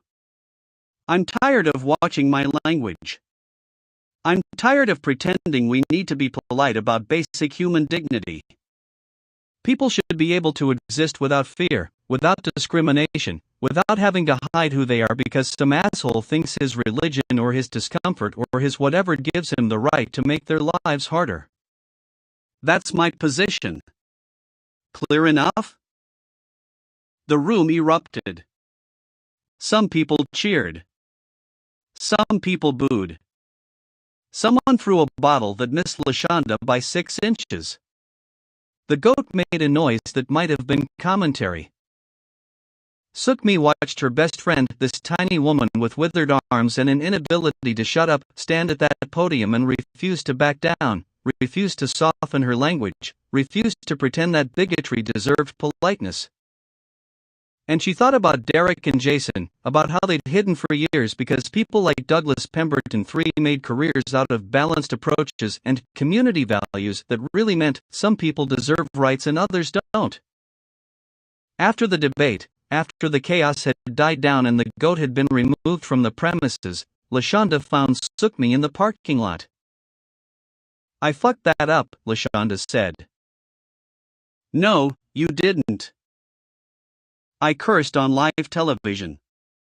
Twice. 3 times? I lost count. You told the truth. Loudly and without apology. That's not fucking up. That's being brave. I'm not going to win. Probably not. But you made people listen. You made them think. That's worth something." Lashonda leaned against Suk-Mi's car, her small body exhausted but somehow still standing. "My arms hurt. From the truck thing. I didn't want to say anything because everyone thinks I'm some kind of superhero now, but it hurt like hell and I'm pretty sure I did permanent damage to the tendons. You should see a doctor. Doctors cost money. You have supplement company money. I spent it on the campaign filing fee and office rent." Lashonda. I know. I'm an idiot. But for a minute there, in that debate, I felt like I mattered. Like my voice mattered. Like maybe I could actually change things. You do matter. Your voice does matter. You don't need to win an election to prove that. They stood in the parking lot of the Fort Worth stockyards, 2 middle-aged women who'd somehow ended up at the center of various disasters, one running a sandwich shop while raising 6 criminal children, the other running for city council while her arms screamed in protest from stopping a truck through sheer willpower. "Want to get drunk?" Lashonda asked. "Absolutely." They went to Billy Bob's, the massive honky-tonk that claimed to be Texas's largest and probably was, depending on how you measured largest and whether you counted the mechanical bull as square footage. It was Tuesday night, so the place was mostly empty except for some die-hard regulars and a bachelorette party that had clearly started drinking in another city. They ordered whiskey. Not good whiskey. Billy Bob's wasn't that kind of place. The kind of whiskey that tasted like it had been distilled in someone's bathtub and aged in a plastic jug under a bridge. To terrible decisions, Lashonda toasted. To terrible decisions, Suk-Mi echoed. They drank. The bachelorette party migrated toward them, drawn by Lashonda's "Don't fuck with me" shirt. "Oh my God," the bride-to-be shrieked. "You're the truck lady. The one from the video." "I'm the truck lady," Lashonda confirmed. "Can we take a selfie with you? Will you buy me another drink?" "Yes." They took photos. Many photos. Lashonda signed autographs on napkins, on arms, on one woman's breast, over her shirt, thankfully. Someone asked her to demonstrate her grip strength by crushing a beer can, which she did, and then immediately regretted because her tendons screamed in protest. "Are you really running for city council?" one of the bridesmaids asked. "I am." "That's so cool. We need more women in government. Especially women who don't take shit." "I don't take shit. I don't even know what the shit is most of the time, but I definitely don't take it." The bachelorette party bought them 3 more rounds. By midnight, Suk-Mi and Lashonda were drunk enough to think mechanical bull riding seemed like a good idea. It was not a good idea. Suk-Mi lasted 8 seconds before being thrown into the inflatable padding that surrounded the bull. Lashonda, showing off, tried to ride with just her legs since her arms were useless. She lasted 4 seconds and landed in a way that would definitely require ice and possibly a priest. They Ubered home, leaving Suk-Mi's car in the Billy Bob's parking lot to be retrieved tomorrow with ibuprofen and regret. "I love you," Lashonda said in the back of the Uber, her head on Suk-Mi's shoulder. "You're my best friend." "You know that?" "I know. If I had to stop 1,000 trucks to save you, I would." "Please don't. Your arms are fucked up enough." "They're completely fucked. I need to see a doctor. Multiple doctors. Maybe a physical therapist. Definitely someone who knows about tendons." "Tomorrow. We'll handle it tomorrow." "Tomorrow I'm going to wake up and realize I said fuck 3 times on television during a city council debate. It was very on brand. I'm not going to win. Probably not. But I made them pay attention." "You did." Lashonda was quiet for a moment, then, "Do you ever think about breast augmentation surgery?" "What?" "No." "Why?" "Just wondering. I've been getting ads for it. The algorithm thinks I need bigger breasts apparently. Like my arms aren't enough of a conversation starter." The algorithm is an idiot. The algorithm is capitalism trying to convince women we're not enough as we are. That's very insightful for someone who's drunk enough to ride a mechanical bull. I contain multitudes. When they got to Lashonda's apartment, a 1-bedroom in a complex that had definitely seen better days, possibly in the 1970s, Suk-Mi helped her inside and made sure she had water and aspirin. "You're going to be okay," Suk-Mi said. "The debate, the campaign, the truck thing, all of it. You're going to be okay." "Promise?" "I promise. Now get some sleep." Suk-Mi Ubered home, retrieved her house keys from the Fortress security system, and found Jaden sitting at the kitchen table at 1 a.m., his eyes normal but his expression serious. "The alpaca has a message," Jaden said without preamble. "Can it wait until morning?" "He says it's important. He says Lashonda's arms are more damaged than she thinks. He says she needs to see a doctor immediately or she'll lose function permanently. He says she's too proud to ask for help but you need to make her go." Suk-Mi sat down heavily. Okay, I'll take her tomorrow. First thing." He also says the city council thing is a distraction. Lashonda doesn't want to govern. She wants to feel important because the truck thing made her feel important for the first time in her life, and she's chasing that feeling instead of processing the trauma of almost dying while stopping a vehicle with her bare hands. That's very specific for an alpaca." "He's a very specific alpaca, Mama." "Is he ever wrong?" "Not so far." Suk-Mi went to bed thinking about Lashonda, about pride and pain and the ways people sought validation. About how her best friend had stopped a truck and might have destroyed her arms doing it, but everyone was so focused on the heroism that nobody asked about the cost.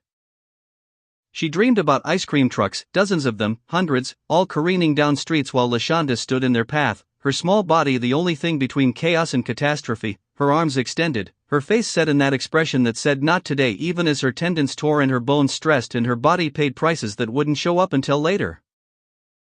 She woke up at 6 a.m. with a mission: get Lashonda to a doctor, whether she wanted to go or not. But first, she had to deal with another disaster.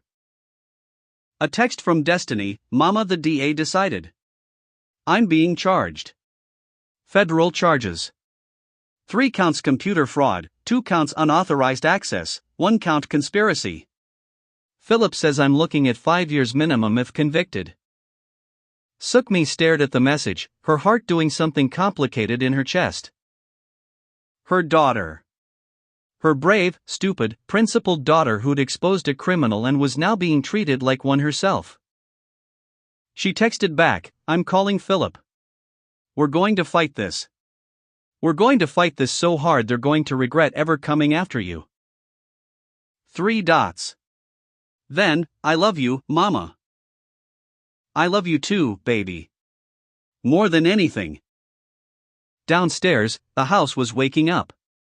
Cameron was making coffee, his voice steady and American, the prince fully retired. Destiny's at the kitchen table, her laptop closed, tears on her face. Jaden was eating cereal and having a vision simultaneously, which had to be a choking hazard but somehow never was. This was her family. Complicated and criminal and beautiful and broken. And somewhere in Fort Worth, LaShonda Washington was probably waking up with arms that hurt more than she'd admit in a city council race she was definitely going to lose but had already changed something by running. And somewhere in Dallas, Derek and Jason were waking up together, carrying guilt they'd probably never fully shed, making choices that came 18 years too late. And somewhere in Costa Rica, Ricky was probably on a beach, pretending to be Roberto, teaching tourists to surf, living a life that didn't include his family but at least included safety. And Suk-Mi Kim stood in her kitchen with its panic button and its security cameras and its persistent smell of ground beef and decided, one more time, to keep fighting. For her children. For her friend. For the weird, absurd, impossible life she'd somehow built.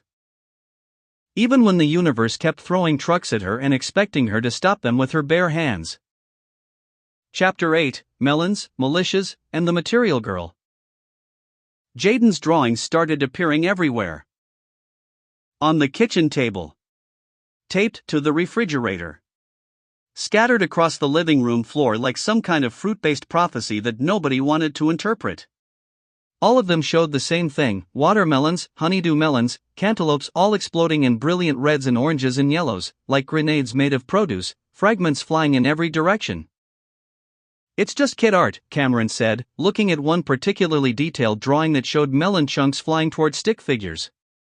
He's 9. Kids draw weird stuff. He drew the drug shipment in watermelons before that happened, Suk-Mi reminded him. He's never just drawing weird stuff. It's always something. So what, melons are going to explode? That's not even physically possible unless someone weaponizes fruit, which would be the stupidest military strategy in human history. Destiny wandered in, looking like she hadn't slept in 3 days, which she probably hadn't. Her federal charges were looming, the preliminary hearing was in 2 weeks, and Philip Chen was working overtime to build a defense that involved words like whistleblower protection and public interest and prosecutorial overreach. She picked up one of Jaden's drawings. The composition is actually interesting. See how he's using negative space here? The empty areas around the explosions create tension. It's very abstract art meets apocalyptic vision. Are you analyzing your brother's psychic prophecies from an artistic perspective? Suk-Mi asked.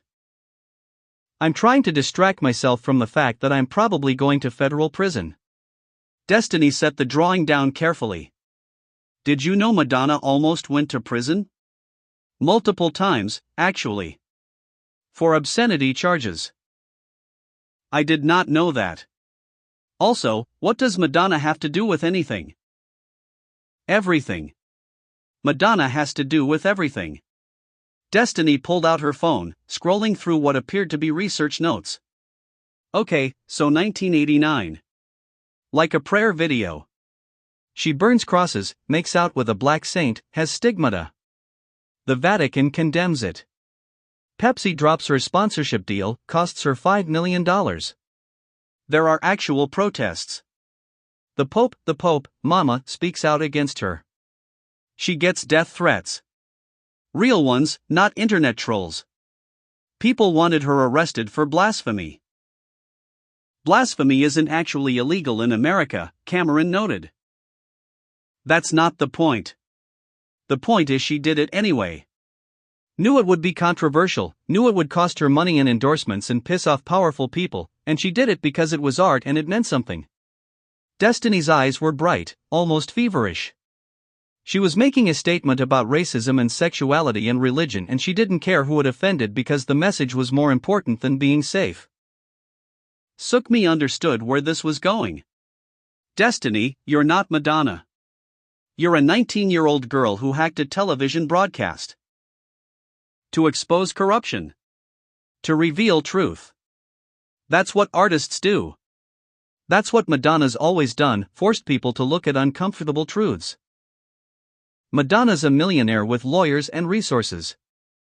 You're a teenager with a public defender we can barely afford. Destiny's face fell. Philip's not a public defender. We're paying him. With what money? The GoFundMe? The BBC documentary payment? Baby, we're broke. We've always been broke. We're just broke with slightly better PR now. LaShonda let herself in. She had all the codes, all the keys, and absolutely no concept of boundaries. Her arms were in braces now, after Suk-Mi had physically dragged her to a doctor who'd diagnosed severe tendon damage, microfractures in both forearms, and nerve compression that might be permanent. Stop the truck, they said, LaShonda muttered, struggling with the door. Be a hero, they said. Nobody mentioned I'd need 6 months of physical therapy and possibly surgery. How's the campaign? Cameron asked. Dead. Lost by 17 points. Turns out people want their city council members to actually know things about city councils. Revolutionary concept. She collapsed on the couch. But I got 12,000 votes. 12,000 people looked at me and said, yes, that woman who doesn't know anything but curses a lot, that's who I want representing me. That's something. That's terrifying, Suk-Mi said. That's democracy, baby. Jaden wandered in from the backyard, his hands covered in marker and his eyes that normal but not quite normal way they got when the alpaca was close. The melons are coming soon, he said in his regular voice. The alpaca says 3 days. Maybe 4. He's not great with timing. Time is different for alpacas. What's going to happen with the melons? Suk-Mi asked, crouching to his level. They're going to explode. Not really explode, they're not bombs. But people are going to think they're bombs, and that's when the shooting starts. He paused, his small face serious. The men from before are coming back too. The ones with the gold chains. They're angry about something. The alpaca can't see exactly what, but he says you should be careful. Hawaiian shirt and his friends. The ones Todd had shot. The ones who'd made bail and disappeared. Suk-Mi's stomach clenched. When are they coming? Soon. Everything's happening soon. The melons, the men, the thing with the pirates. Pirates? I don't know what that means yet. The visions aren't clear. But there are pirates. Or people dressed like pirates. Or a pirate-themed event. Time is weird and the alpaca isn't always literal. This is my life, Suk-Mi said to LaShonda. My 9-year-old gets visions from a psychic alpaca about exploding melons and pirates, and I just have to accept that this is normal. Nothing about your life is normal, Suk-Mi. That's what makes it interesting. The next day at Kim's Killer Meat Shack, business was steady but weird. People kept coming in asking about Destiny, about whether Suk-Mi thought her daughter was a hero or a criminal, about whether the sandwich shop would be featured in the trial coverage. We're trying a new sandwich, Suk-Mi told them, changing the subject aggressively. The Destiny Special. It's like the Sloppy Kim but with jalapenos and this ghost pepper aioli that'll make you reconsider your life choices. Is it meant to represent her burning down the system? One customer asked, completely serious. It's meant to taste good and cost $8. The symbolism is optional. That afternoon, a man in an expensive suit walked in. Not a customer. Definitely not a customer. He had the look of someone who'd never eaten at a place with a drive-thru, let alone a sandwich shop in a strip mall. Suk-Mi Kim? That's me. I'm Bradford Winters, attorney for Brett Chandler. My client would like to discuss a civil settlement regarding the damages caused by your daughter's unlawful actions. Suk-Mi set down her spatula very carefully. Your client was stealing from charity. From sick children. My daughter exposed that. If anything, you should be paying her. Your daughter accessed private financial records without authorization, disseminated confidential information, and caused significant reputational harm. Reputational harm? He was stealing from sick children. His reputation should be harmed. Be that as it may, we're prepared to file a civil suit seeking damages in the amount of $2 million for. Get the fuck out of my shop. Ms. Kim. No. You don't come into my place of business and threaten my family with lawsuits while your client was literally stealing from children's charity. You get out. Now. Before I call my lawyer and he explains to you why this is a terrible idea. Bradford Winters adjusted his tie. You'll be hearing from us formally. Through proper channels. After he left, Suk-Mi called Philip Chen. Can they do that? Sue Destiny for exposing Brett's crimes? Unfortunately, yes. Civil suits have a lower burden of proof than criminal cases. They can argue defamation, unauthorized access, damages to his earning potential. Whether they'll win is another question, but they can definitely sue. How much is this going to cost to defend? Philip was quiet for a moment. A lot. More than we've been charging you. More than the GoFundMe money. I can try to get it dismissed quickly, but if it goes to trial. How much? 50,000. Maybe more. Suk-Mi hung up and sat in the back room of her sandwich shop, surrounded by meat and buns and all the infrastructure of her small business, and tried not to cry. She'd been trying not to cry a lot lately. She was getting pretty good at it. LaShonda found her there 20 minutes later. What happened? Suk-Mi explained. The lawsuit, the money, the impossibility of defending Destiny against both federal charges and a civil suit simultaneously. So we fundraise, LaShonda said simply. We tell people what's happening. They'll help. I'm tired of asking for help. I'm tired of being the sad story people throw money at out of pity. It's not pity. It's solidarity. There's a difference. LaShonda sat down heavily, her braced arms awkward in her lap. You know what Madonna did in 1992? Published a book called Sex. Actual pornography, well, artistic pornography, but still. Black and white photos of her in every position imaginable, with men and women, in various states of undress and activity. Simulated everything. Some not so simulated. Why are you telling me this? Because everyone lost their minds. Stores refused to stock it. Warner Brothers tried to stop distribution. Religious groups protested. She was on every news channel being called a degenerate, a threat to children, morally bankrupt. People literally burned copies in the street. And she didn't apologize. Didn't back down. Sold over 1 million copies in the first week. Made her point about sexuality and censorship and double standards. She took the heat, Destiny's taking heat too, but for exposing someone who was actually hurting people. That means something. Madonna had money to weather the storm. We don't. Then we find money. We get creative. We survive. That's what we do, Suk-Mi. We survive. That night, Destiny came downstairs holding her laptop, her face pale. I got an email. From someone who says they're with Anonymous, the hacker collective. They saw what I did with Brett Chandler. They want me to join them. Absolutely not, Suk-Mi said immediately. They're offering resources, legal support, protection. They say they have lawyers who specialize in this kind of case. They're also international criminals, baby. Joining them would make your legal situation approximately 1 million times worse. But they're doing important work. Exposing corruption, fighting for transparency. From countries without extradition treaties.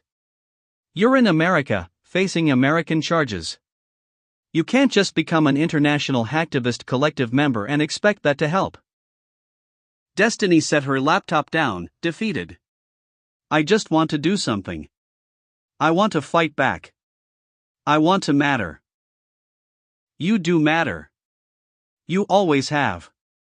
You don't need to join Anonymous to prove that. Cameron appeared in the doorway. My court date got moved up. Next week. Philip says the DA is offering a plea deal, probation, community service, restitution of the money I made. No jail time if I take it. That's good news, isn't it? Suk-Mi asked. I don't know. Taking the deal means admitting guilt. Means having a record.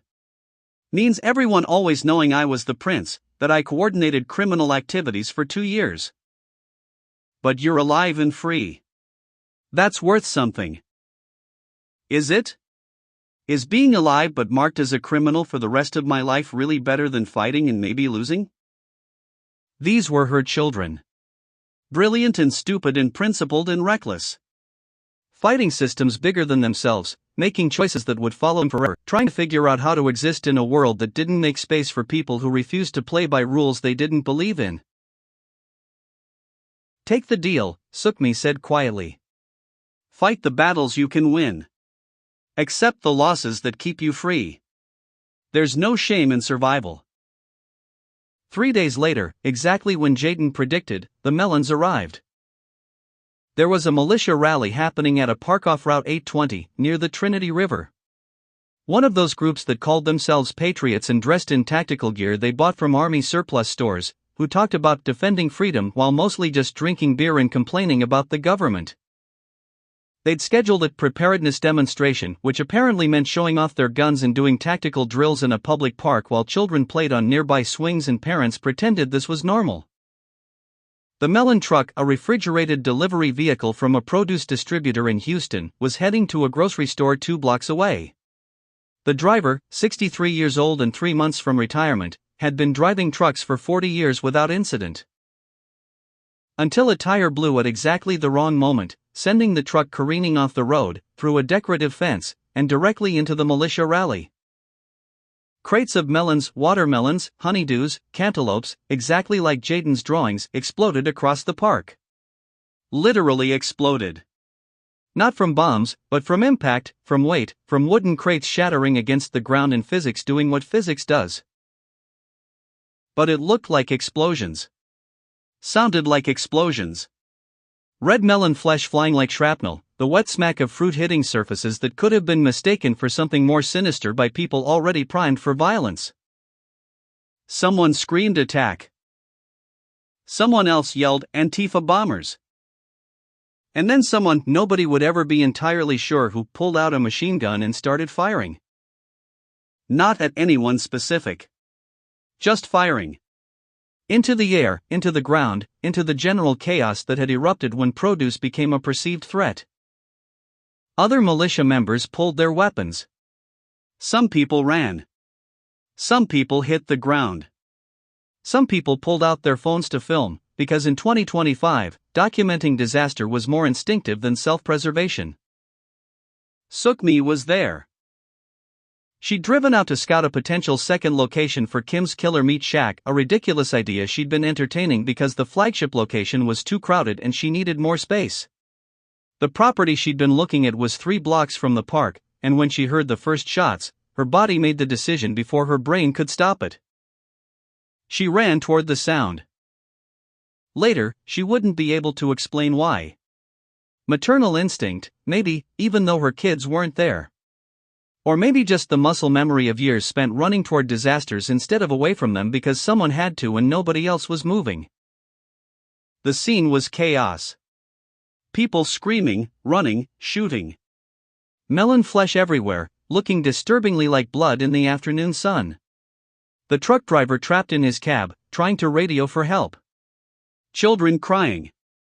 Parents shielding kids with their bodies while men in tactical gear waved guns and shouted about domestic terrorism through mouthfuls of watermelon.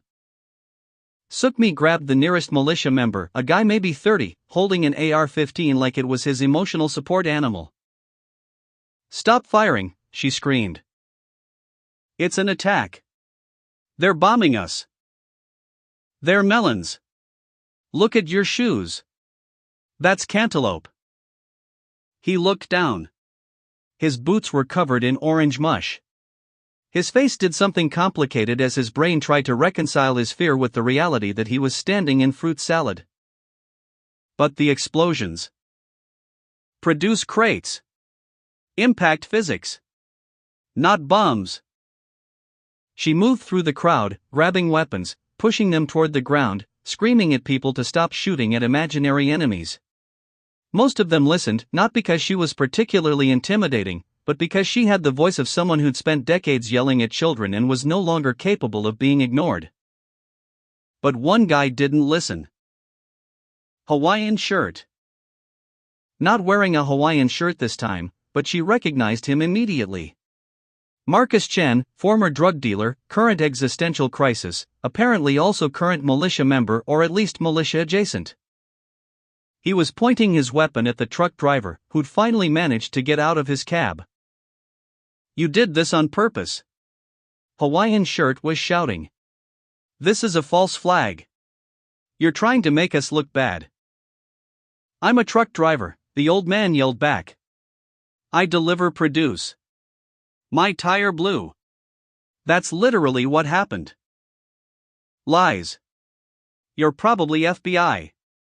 This is entrapment." Suk-Mi approached slowly, hands visible. Marcus Chen. Remember me?"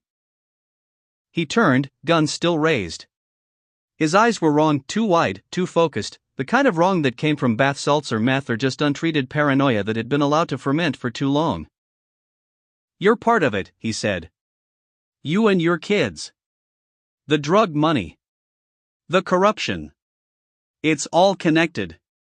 The alpaca was right. The alpaca? Suk-Mi's brain tried to process this. "How do you know about the alpaca?" "Everyone knows about the alpaca. He's been posting predictions online. He predicted this. He said the melons would explode and reveal the truth about the government's fruit-based psychological operations." This was not the time to unpack the fact that apparently someone was posting Jaden's visions online and attributing them to a psychic alpaca that random militia members were following. "Marcus, the alpaca isn't real. I mean, he's real to my son, but he's not a political movement. He's a psychic vision animal. Put the gun down. The truth is coming." Hawaiian shirt was screaming now, his gun waving between Suk-Mi and the truck driver and the general universe. "The melons are just the beginning. Soon the pirates will arrive. The torsion of the system will reveal itself. Everything will." Todd tackled him. Appeared from nowhere, not really nowhere. He'd probably been following Suk-Mi again with his protective stalker routine and took Hawaiian shirt to the ground in a move that looked like it came from a police training manual. The gun went off. One shot. Just one. And Suk-Mi felt something hot and sharp tear through her left side, just above her hip, a sensation that her brain registered as important before the pain arrived a second later with all its friends. She looked down. Blood. Her blood. Spreading across her shirt in a way that seemed excessive but also maybe not excessive enough to be fatal, though she wasn't a doctor and had no frame of reference for what fatal looked like. "Mama?" Cameron's voice, from somewhere. He'd followed her? When did he follow her? "I'm okay," she said automatically, the lie mothers tell even when they're very much not okay. Then her legs stopped working and she sat down hard on ground that was sticky with melon and blood and probably other things she didn't want to think about. Todd was on his phone calling 911. The shooting had stopped. The militia members were slowly realizing they'd fired dozens of rounds at watermelons, and then one of them had actually shot an innocent woman who'd been trying to help. Suk-Mi lay back on the ground and looked at the sky. It was a nice sky. Blue. Some clouds. A bird, maybe a hawk, maybe a crow. She wasn't good at bird identification, circling overhead like it was waiting to see if she'd become carrion. "Not today, bird," she whispered. "I've got too much shit to deal with." Cameron was kneeling next to her, pressing something against her side. A shirt? His shirt? Everything was getting a little fuzzy. "Stay with me, Mama. Ambulance is coming. Stay with me." "Did you take the plea deal?" she asked. "What?" "The plea deal. For the Prince thing. Did you take it?" "Mama, that's not important right now." "Did you take it?" "Yes. I took it. Signed the papers this morning. Probation, community service, restitution. No jail time. I'm free." "Good," Suk-Mi said. "That's good. One less thing to worry about." The ambulance arrived. Paramedics swarmed. Someone was asking her questions she couldn't quite focus on. Date of birth? Allergies? Was she pregnant? That last one made her laugh, which hurt, which made her stop laughing. 6 kids, she told the paramedic. Had 6 kids. All different fathers. Most of them criminals in various ways. Did the best I could. Mostly failed. But sometimes succeeded. It's complicated. "Ma'am, I need you to stay focused." Madonna got in trouble in 2003, Suk-Mi said, her brain grabbing onto something Destiny had told her. American Life video. Military imagery during the Iraq War. MTV refused to air it. People said she was anti-American. Death threats again. Always death threats with Madonna. But she pulled the video herself. Said she didn't want to risk soldiers' safety because of controversy around her art. People forget that part. She compromised. Even Madonna compromises sometimes. "Ma'am, we're going to move you now. Tell Destiny she can fight, but she can also compromise. Tell her Madonna knew when to push and when to pull back. Tell her." Everything went fuzzy. Then black. Then bright lights. Then voices that sounded like they were underwater. She woke up in a hospital room that smelled like antiseptic and defeat. Todd was sitting in a chair by the window. Cameron was asleep in another chair, his head at an angle that was definitely going to give him neck pain. "Hey," Todd said softly when he saw her eyes open. "Am I dead?" Suk-Mi asked. "No. Bullet went through clean. Missed everything important. You've got about 15 stitches, some bruising, and a story you'll be dining out on for years." Hawaiian shirt? In custody. Federal custody, actually.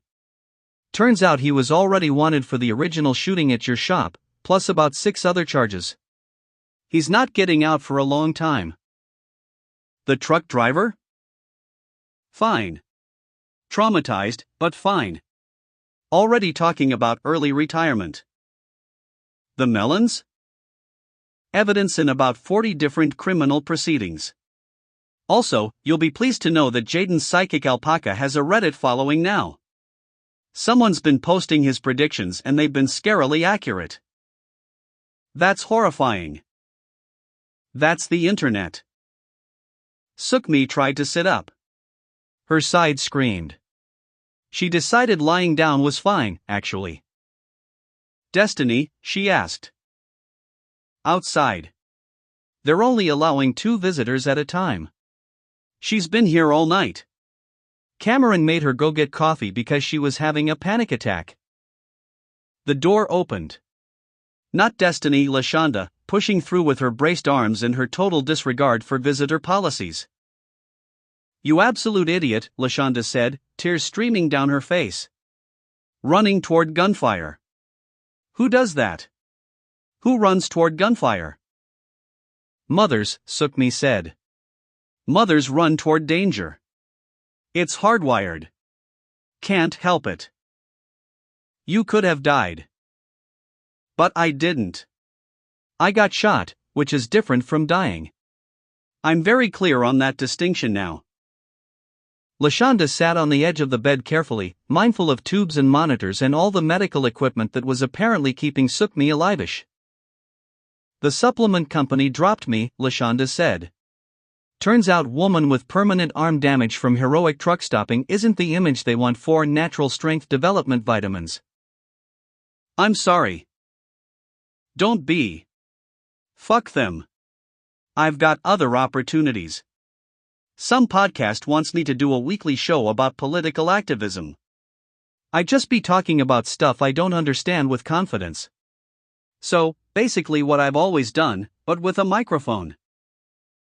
A nurse came in to check vitals, adjust medications, ask the same questions they'd been asking every hour. Pain level? 7. Maybe 8. Possibly 12.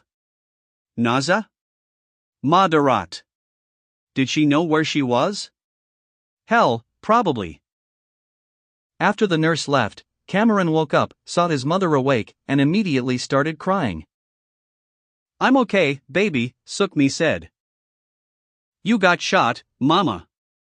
You got shot trying to stop militia members from shooting at melons.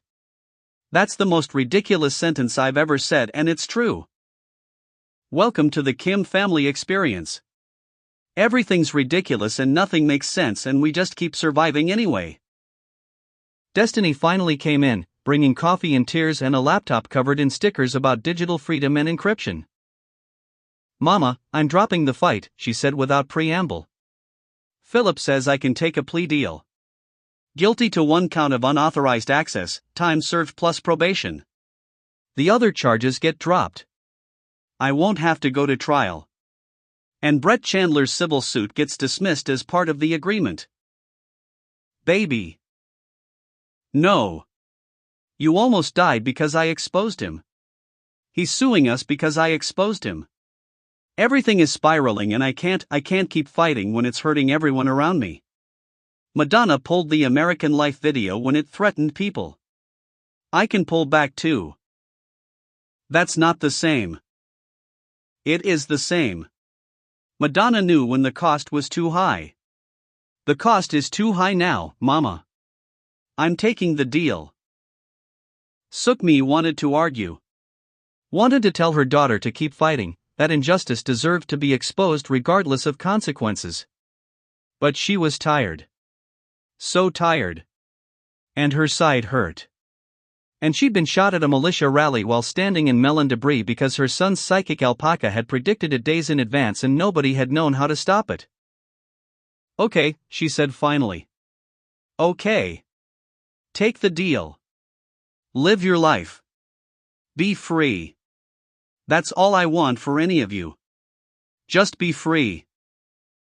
That evening, after visiting hours ended and everyone had reluctantly left, Suk-Mi lay in her hospital bed watching the news coverage of what they were calling the Melon Militia incident. The stories were already being reframed. Suk-Mi wasn't mentioned much, just a local woman who'd been injured.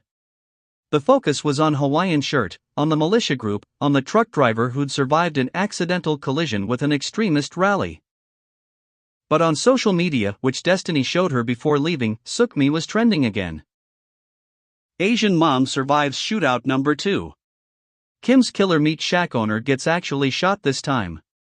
Someone protect this woman, she's clearly immortal.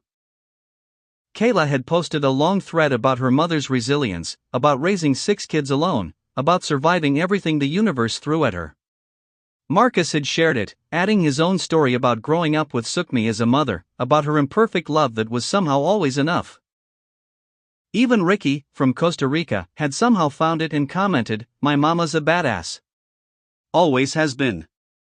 Miss you, mama." Proud of you. Suk-Mi cried then. Actual crying, not the holding it back kind. The morphine helped. So did the exhaustion. So did the realization that her children loved her despite everything, because of everything, in that complicated way families loved each other when love was messy and imperfect and shot through with holes but still standing. A nurse came in to check her vitals one more time before shift change. You're famous, you know, the nurse said, adjusting the 4. My daughter follows you on TikTok. She thinks you're a hero. I'm not a hero. I'm just a mother who makes bad decisions and somehow survives them. Same thing, sometimes. After the nurse left, Suk-Mi's phone buzzed. A text from an unknown number. The alpaca says you're going to be okay. He says the bullet missed everything important because you still have things to do. He says the pirates are coming in 6 weeks and you'll need to be healed by then. He says also you should know that the Hindu concept of dharma means you're fulfilling your purpose, even when your purpose looks like chaos. Jaden. Somehow texting from someone else's phone, probably Todd's, because Suk-Mi didn't let him have his own phone yet because he was 9 and couldn't be trusted not to accidentally start a cult. She texted back, tell the alpaca thank you. Also tell him to stop posting predictions online. He's radicalizing militia members. He says that's not his fault. People interpret visions how they want to interpret them. He's just showing what's coming. Tell him to be more careful. He says he can't. Visions don't work that way. He says you should read more romance novels because they help you understand that happy endings are possible even after terrible middles. The alpaca reads romance novels? The alpaca exists outside conventional understanding of literacy and genre fiction. Go to bed, Jaden. Love you, Mama. Love you too, baby. Suk-Mi set her phone down and closed her eyes. Tomorrow she'd deal with hospital bills she couldn't afford. Tomorrow she'd figure out how to run her sandwich shop while recovering from a gunshot wound. Tomorrow she'd help Destiny and Cameron navigate their plea deals. Tomorrow she'd figure out what pirates meant and why they were coming in 6 weeks. But tonight, she was just going to sleep in this uncomfortable hospital bed with its scratchy sheets and beeping monitors and the persistent smell of antiseptic and human suffering. And dream about melons that didn't explode. And birds that flew away instead of circling. And children who made choices she could understand. And a life that made sense. Even though she knew, deep down, that none of those dreams would ever quite come true. Not for Suk-Mi Kim. Not for someone whose life had become a John Waters film she never auditioned for, starring people she'd accidentally created, following a plot she couldn't predict. But she'd survive it. She always did. Even when survival meant getting shot at militia rallies while standing in melon debris, because your psychic 9-year-old had predicted it and you'd somehow ended up there anyway. That was just how life worked. When you were Suk-Mi Kim. Mother of 6. Owner of Kim's Killer Meat Shack. Survivor of everything. Whether she wanted to be or not. Chapter 9, The Triple Penetration Incident. The letter appeared on Tuesday morning, tucked under the cash register at Kim's Killer Meat Shack where the overnight cleaning crew wouldn't have seen it but Suk-Mi would find it first thing. Plain white envelope. No address. No stamp. Just 3 words typed on a single piece of paper. Triple Penetration Incident. Suk-Mi stared at it for a full minute, her brain trying to process whether this was a prank, a threat, or some kind of extremely weird spam that had somehow manifested physically. What's that? LaShonda asked, arriving for her morning coffee with her arms still in braces but healing slowly. I don't know. Someone left me a note about something called the Triple Penetration Incident. LaShonda's face went pale. Actually pale, which was notable because LaShonda didn't do fear easily. Where did you get that? It was just here. Under the register. Why? What is it? LaShonda sat down heavily. Girl, that's not something people talk about. Not around here. Not if they know what's good for them. What happened? 1987, before you moved here.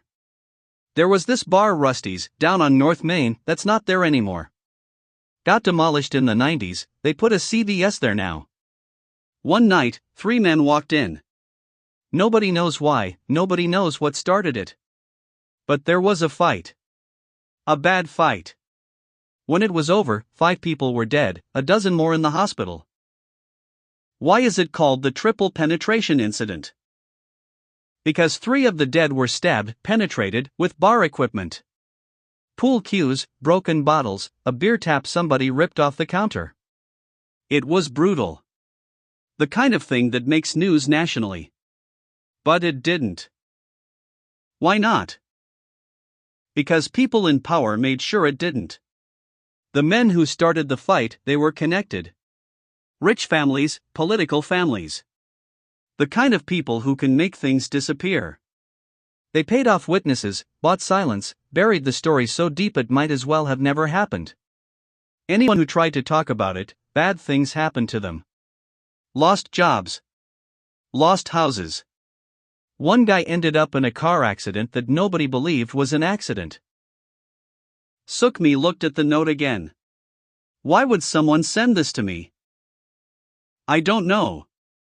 But if someone's bringing up the triple penetration incident now, after 40 years of silence, that means something big is happening. Something somebody wants you to know about. Or somebody wants to warn you away from. That evening, Suk-Mi was closing up the shop when a man walked in. Older, maybe 70, with the kind of weathered face that came from outdoor work and hard living. He wore a pocket watch on a chain, actually wore a pocket watch, like he'd stepped out of a Little House on the Prairie episode set in urban Texas. We're closed, Suk-Mi said. I know. I'm not here for food. He pulled out a chair and sat down without asking. My name is Thomas Pemberton. I was there. At Rusty's. The night of the triple penetration incident. Suk-Mi's stomach clenched. Why are you telling me this? Because the men who started the fight that night? They're not done. They've been running operations in Fort Worth for 40 years, drugs, money laundering, protection rackets. Small scale, careful, never enough to draw federal attention. But they're getting old. And they're trying to secure their operations, make sure the next generation can take over. What does this have to do with me? Your son. Ricky. He didn't just steal cryptocurrency from a cartel. He stole it from them. From the Pemberton family operation. My family. He said it with something like shame. I left the family business after that night at Rusty's. Couldn't stomach it anymore. But my brothers stayed in. My nephews. They're the ones your son stole from. $20 million in cryptocurrency, Suk-Mi said slowly, putting pieces together. 50 million, actually. Your son only got the keys to part of it. But even part was enough to make them very, very angry. Thomas leaned forward. They're planning something. Soon. They're going to come for your family. All of you. Not to kill, they're not that stupid, too much attention, but to send a message. To take something from you the way you took from them. Why are you warning me? Because I've spent 40 years trying to make up for what happened at Rusty's. For the people who died while I stood by and did nothing. I can't change the past, but I can maybe stop them from adding your family to the body count. He left before Suk-Mi could ask more questions, disappearing into the parking lot like he'd never been there. She called Todd immediately. Then Philip Chen the lawyer. Then LaShonda. Then gathered her children for an emergency family meeting that probably should have included wine because she was still on pain medication from the gunshot wound. Cameron, Destiny, Marcus, via video call, Kayla, and Jaden all assembled in the living room. Even Cameron looked scared, and the prince didn't scare easily. We have a problem, Suk-Mi said. Multiple problems, actually, but this one's urgent. She explained everything. The note. Thomas Pemberton's visit. The triple penetration incident. The connection to Ricky's cryptocurrency theft. The threat against their family. So what do? Destiny asked. We could run, Marcus suggested. Leave Fort Worth. Start over somewhere else. With what money? Kayla countered. We're broke. Mama's still paying off medical bills. Cameron's got restitution payments. Destiny's got legal fees. We can't just relocate. We could fight, Cameron said quietly. I still have contacts. People who owe me favors from the Prince days. I could call in resources. No, Suk-Mi said firmly. No more crime. No more putting yourselves in danger. We're doing this legally. We're going to the police, the FBI, whoever will listen. They didn't listen in 1987, LaShonda pointed out. The Pembertons bought their silence. What makes you think it'll be different now? Because everything's different now. Everything's documented. Social media. Video cameras everywhere. Harder to bury things when everyone's filming everything. Jaden, who'd been quiet, suddenly spoke up. His eyes weren't rolled back, this was just him, not the alpaca. The pirates, he said. The vision I had about pirates. It's them. The Pemberton family. They're planning something at the Pirate Festival next week. That's when they're going to do it. Suk-Mi had forgotten about the Pirate Festival, a ridiculous annual event in Fort Worth where people dressed like pirates and drank heavily and pretended that Texas had any historical connection to nautical piracy beyond being embarrassing at parties. How do you know? She asked. The alpaca showed me. But also I overheard you on the phone with Todd talking about it, and my brain connected the dots. So like, 50% psychic vision, 50% regular deductive reasoning. That's not how psychic visions work, Destiny said. I'm 9.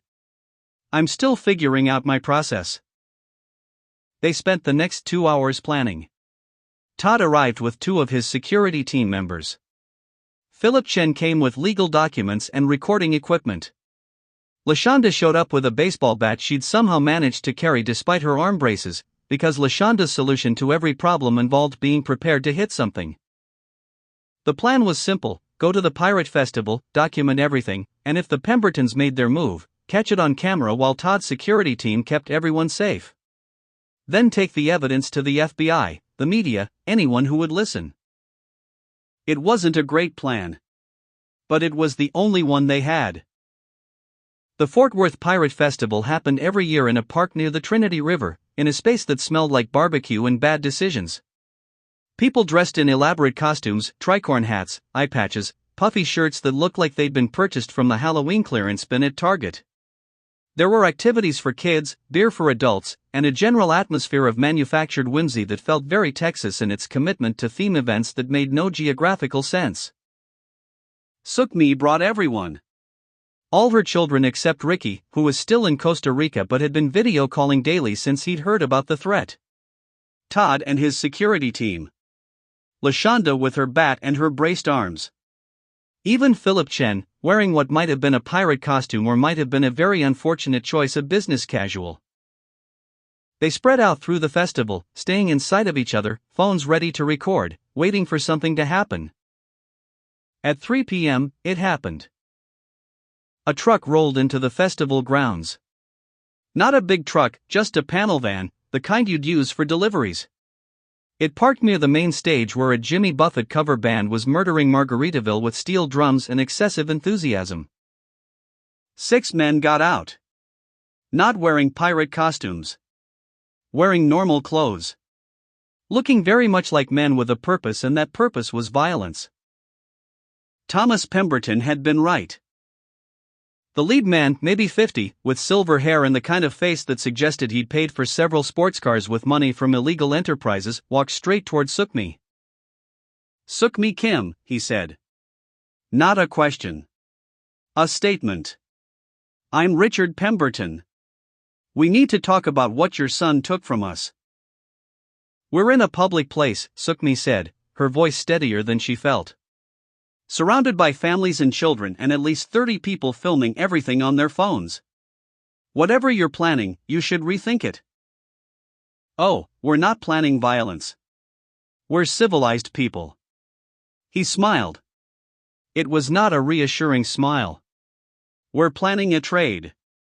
You give us information on where your son is hiding, the one in Costa Rica pretending to teach surfing, and we leave your family alone. Forever. I don't know where he is.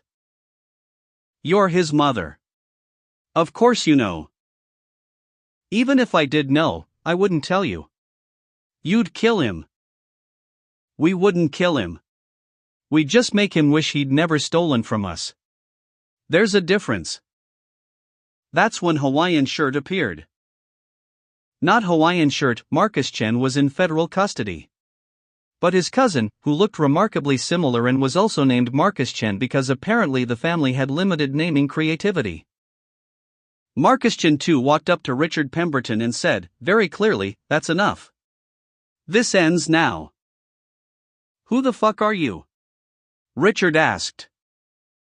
I'm the guy who's been working with the FBI for 6 months to build a RICO case against your entire organization. And you just threatened this woman in front of approximately 40 witnesses with recording devices. So thanks for that. Really sealed the deal. FBI agents appeared from everywhere, not everywhere, but enough places that it felt like everywhere. From the crowd, from behind vendor booths, from what Suk-Mi could have sworn was inside a giant inflatable peacock decoration. Richard Pemberton's face went through several emotions very quickly: confusion, anger, understanding, resignation. You're fucking kidding me, he said. The original Marcus Chen, my cousin, he turned informant after the shooting at Kim's Killer Meat Shack. Realized he was in over his head, realized people were going to die if he didn't do something. So he made a deal. He gave up everything about your operation in exchange for witness protection. Spent the last 6 months helping us build this case. That's spineless. Survivor, Marcus Chen too corrected. He's a survivor. Unlike you, who's about to spend the rest of his life in federal prison. The FBI moved in. Arrested Richard Pemberton and his 5 companions. Read them rights. Put them in cars that had been waiting 3 blocks away. Hawaiian Shirt, the original, emerged from one of the FBI vehicles, looking healthier than Suk-Mi had ever seen him. Cleaner. Sober, probably for the first time in years. I'm sorry, he said to Suk-Mi, for the shooting. For terrorizing your family. For all of it. I was using, and I was desperate, and I made terrible choices. But I'm trying to make better ones now. You're testifying against them? Suk-Mi asked. Against everyone. The Pembertons, the cartel connections, the whole network. It's going to take years of trials, but they're all going down. And your son's safe. Ricky. He's safe. The FBI made sure of it. Suk-Mi wanted to hug him. She wanted to hit him. She wanted to do both simultaneously. Instead, she just nodded. Thank you. For choosing something better. For helping protect my family. You helped me first. At the shop. You could have let me bleed out after Todd shot me. But you didn't. You called the ambulance. You stayed with me until they came. That meant something. The Pirate Festival continued around them, oblivious to the federal operation that had just concluded. The Jimmy Buffett cover band was now murdering Cheeseburger in Paradise.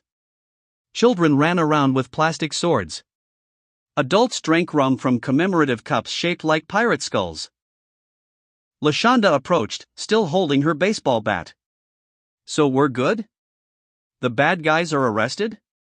We can stop living in fear? Yeah, Suk-Mi said. I think we're good. Her phone rang. Ricky, calling from Costa Rica. Mama? FBI just called me. Said I'm clear. Said I can come home if I want. Not to Fort Worth, they're still concerned about residual threats, but maybe to America. Maybe to a different city. Start over for real this time. Do you want to come home? Suk-Mi asked. I don't know. I kind of like it here. The beach, the surfing, the not looking over my shoulder constantly. But I miss you. I miss everyone. Even Cameron and his criminal empire. Even Destiny and her hacktivist tendencies. Even Marcus and his scabies. Those are cleared up, Suk-Mi said. The scabies. Not the criminal empire or hacktivist tendencies. Those are ongoing. Tell everyone I love them. And Mama? I'm proud of you. For not running. For standing up to them. For being the baddest woman I know. Language, she said automatically, even though the word baddest was barely profanity. Love you, Mama. Love you too, baby. That evening, after the festival, after the FBI had finished taking statements, after the local news had arrived and gotten footage of the arrests, the family gathered at Suk-Mi's house. Everyone. Cameron and Destiny and Jaden, Marcus, in person for once, his apartment was only 15 minutes away, Kayla fresh from her shifted books and more, Todd and LaShonda, even Philip Chen who'd somehow become part of the extended family through sheer persistence. Suk-Mi ordered pizza. 6 large pizzas, different toppings, the kind of feast you have when something big and terrible has ended and you're still standing. They ate and talked and laughed and argued and generally acted like a family that had survived something worth surviving. I got my Nobel Prize in the mail today, Jaden announced casually while eating pepperoni with his hands. Everyone stopped. You're what? Suk-Mi asked. Nobel Prize. Well, not the real one. It's from this organization that gives fake Nobel Prizes to kids who have unique abilities. I got nominated for my psychic visions and they sent me a certificate and a medal made of chocolate. That's not the Nobel Prize, baby. That's a participation trophy from an organization that probably wants donations. Still counts. The alpaca says I should put it on my resume. You're 9. You don't have a resume. The alpaca says I should start one. He says resume building begins early. Destiny was scrolling through her phone. Mama, the video of the FBI arrests is going viral. Like, really viral. FBI takes down crime family at Pirate Festival is trending. Someone made a TikTok using the Pirates of the Caribbean theme music. It has 8 million views. Of course it does, Suk-Mi said. Of course our family trauma becomes internet content. That's just how our lives work now. Marcus, her son, not Hawaiian shirt or his cousin, raised his water glass. A toast. To surviving. To staying together. To being the weirdest, most criminal-adjacent family in Fort Worth and somehow making it work. To surviving, they echoed. They clinked glasses water, soda, beer for the adults, wine for Suk-Mi because pain medication be damned, she'd earned it. LaShonda stood up, awkwardly because her arms, to make her own announcement. I got a book deal. Some publisher wants me to write about my experience stopping the ice cream truck and running for city council. They're offering $50,000 for a memoir. LaShonda, you can't write, Suk-Mi said. I know. That's why they're giving me a ghostwriter. I just have to talk, they write it down, and we split the money. It's the best scam I've ever been part of that's actually legal. What are you going to call it? Cameron asked. Claw enforcement, how I stopped trucks and ran for office without knowing anything about anything. The publisher thinks it's marketable. It is marketable, Kayla said. In this economy? In this political climate? People love authentic ignorance. That's not an insult, that's an observation about society. they talked late into the night. About Derek and Jason, about whether Kayla would pursue a relationship with her father now that he'd offered. About Marcus and River, who were apparently talking about moving in together despite only dating for 6 months. About Cameron's community service, which involved teaching computer literacy to seniors at a library and was apparently boring but satisfying. About Destiny's probation, which she was handling with the kind of resigned grace that came from accepting consequences while still believing she'd done the right thing. About Ricky in Costa Rica, trying to decide if he'd stay or come back to a new American city under a new name with new opportunities. About Jaden and his visions, which were getting more frequent and more specific, and whether they should find him a specialist or just accept that their youngest child was cosmically connected to a psychic alpaca and roll with it. "I'm tired," Suk-Mi said finally, around midnight, after the pizza was gone and the conversations had circled back on themselves 3 times. "I'm so tired. But I'm also, I don't know. Grateful? Is that the word? That we're all here. That we survived. That we're still a family despite everything." "Despite everything," LaShonda echoed. "That should be your family motto." "The Kim family, despite everything, we're still here," Destiny suggested. "I like it," Cameron said. "Very on brand." They cleaned up together, well, everyone except LaShonda and Suk-Mi, who were both still recovering from their respective injuries. They loaded the dishwasher, took out trash, wiped down counters, did all the small maintenance tasks that kept a household functioning. And then, one by one, they went home or went to bed, leaving Suk-Mi alone in her kitchen with its panic button and its security cameras and its lingering smell of pizza and possibility. Her phone buzzed. A text from Thomas Pemberton, the man who'd warned her about his family's plans. "I heard about the arrests. Thank you for not mentioning my involvement to the FBI. I know I deserve prosecution too, for my role in everything. But I'm grateful for the mercy. If you ever need anything, truly anything, call me. I owe you a debt I can never repay." Suk-Mi didn't respond. She wasn't interested in debts from men who'd enabled violence for decades before finding conscience in old age. But she appreciated the sentiment, in a distant, complicated way. She went to bed thinking about the triple penetration incident, about how trauma could hide for decades before surfacing, about how violence had roots that went deeper than anyone wanted to acknowledge. But she also went to bed thinking about survival. About her family, weird and broken and somehow still intact. About children who made terrible choices and learned from them. About friends who stopped trucks and ran for office without knowing anything about government. About ex-husbands who protected from a distance. About drug dealers who found conscience. About everything that had happened and everything that would happen and the exhausting, impossible work of just continuing to exist. She dreamed about The Guiding Light, that old soap opera her mother had watched religiously before she died. Stories that went on forever, that never truly ended, that just kept cycling through drama and resolution and new drama, perpetually. That was life, she thought, half asleep and fully medicated. Just a soap opera you couldn't cancel. Playing on a channel nobody chose. With actors who showed up whether they wanted to or not. And the only option was to keep watching. Or keep participating. Or both. Until the final credits rolled. Whenever that would be. Hopefully not soon. Chapter 10, The Wedding That Never Was, or Maybe Always Will Be. Todd proposed on a Thursday afternoon at Kim's Killer Meat Shack, in front of 12 customers, 2 health inspectors, different ones, friendlier ones, and LaShonda, who immediately started crying despite claiming she didn't do romantic shit. He didn't have a ring. He had a basket of fruit, watermelons, cantaloupes, honeydew, arranged with the kind of care that suggested he'd thought about this for a while. "Suk-Mi Kim," he said, setting the basket on the counter like an offering to a temperamental deity, "I know we tried this before. I know we failed.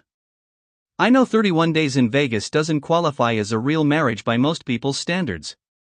But I love you. I've always loved you. Even when I was gone, even when I was stupid, even when I was collecting Victorian medical equipment and making you uncomfortable. I want to try again. For real this time. Will you marry me? Again? Suk-Mi looked at the fruit basket. At Todd. At the customers who'd stopped eating to watch. At Lashonda, who was openly weeping into a napkin. She thought about everything. The shootings, the arrests, the children and their crimes, the psychic alpaca, the truck stopping, the militia rally, all of it. Every ridiculous, impossible thing that had happened. And she thought, why not add one more ridiculous thing to the pile? Yes, she said. But we're doing it right this time. Real wedding. Real planning. The whole absurd production. Todd kissed her. The customers applauded. Lashonda blew her nose loudly. And somewhere in the universe, the alpaca probably nodded in approval, though nobody asked Jaden to confirm. Wedding planning began immediately and was a disaster from the start. First problem, venue. Suk-Mi wanted something simple. Todd wanted something that honored their journey. Lashonda wanted something with an open bar. They compromised on a restored barn outside Fort Worth that claimed to be rustic elegant but was really just a barn with string lights and delusions of grandeur. Second problem, guest list.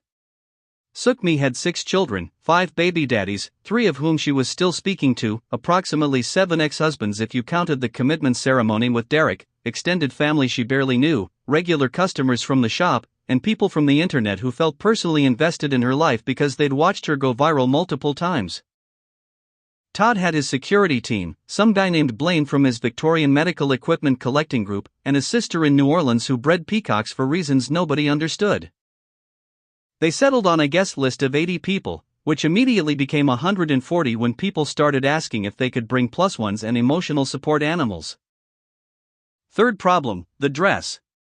Suk-Mi went to 3 bridal shops before accepting that wedding dresses were designed for women who were shaped like romantic novel heroines, not middle-aged sandwich shop owners who'd given birth 6 times and had a recent gunshot scar. She ended up at a vintage shop in Dallas, near Oak Lawn, where a woman with too many piercings and an encyclopedic knowledge of 1960s fashion found her a cream-colored dress that Jackie Kennedy might have worn to a very casual state dinner. "You look like a stunner," Lashonda said when Suk-Mi tried it on. Like if Jackie Kennedy ran a sandwich shop and survived multiple assassination attempts. That's weirdly specific. That's you, girl. Weirdly specific is your brand. Fourth problem, Cameron's community service schedule conflicted with the wedding date, and the judge wouldn't give him a day off because apparently my mother's second wedding to the same man wasn't considered a valid excuse for missing court-ordered service. They rescheduled.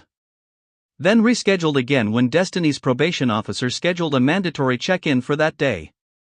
Then a third time when Marcus's investment firm announced a mandatory training session that he couldn't miss without losing his job. They finally settled on a date 3 months out, a Saturday in late spring when Texas weather would either be perfect or apocalyptic, no in between.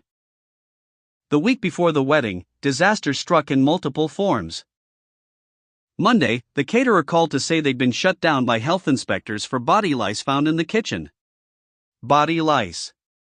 The owner claimed it was sabotage from a competitor, which might have been true but didn't change the fact that Suk-Mi now had no caterer 1 week before her wedding. Lashonda suggested they just make sloppy Kims for everyone. "We are not serving meat sandwiches at my wedding," Suk-Mi said. "Why not? It's your signature dish. It's who you are. I want this one thing to not be about sandwiches. Just one thing in my life that isn't defined by ground beef and gochujang mayo." They found a replacement caterer who charged double and offered crawfish a fee as the main course, which felt thematically confused for a Fort Worth barn wedding, but Suk-Mi was too tired to argue. Tuesday, Kayla called crying because Derek and Jason had RSVP'd yes to the wedding and were planning to attend together, openly as a couple, and she didn't know how to feel about it. "Do you want them there?" Suk-Mi asked. "I don't know. Part of me wants to see them, wants them to see me successful and okay. Part of me wants to tell them to fuck off forever." Both of those feelings are valid. Can I bring both feelings to your wedding? Baby, everyone's bringing their trauma to this wedding. Might as well make it a full set. Wednesday, Todd's sister Maureen arrived from New Orleans with 3 peacocks in crates because she'd assumed they'd want exotic birds at the ceremony for ambience. We don't want peacocks, Suk-Mi told Todd. I know. I told her that. She brought them anyway. My sister doesn't really process the word no very well. The peacocks were loud, territorial, and one of them bit Cameron when he tried to move their crate.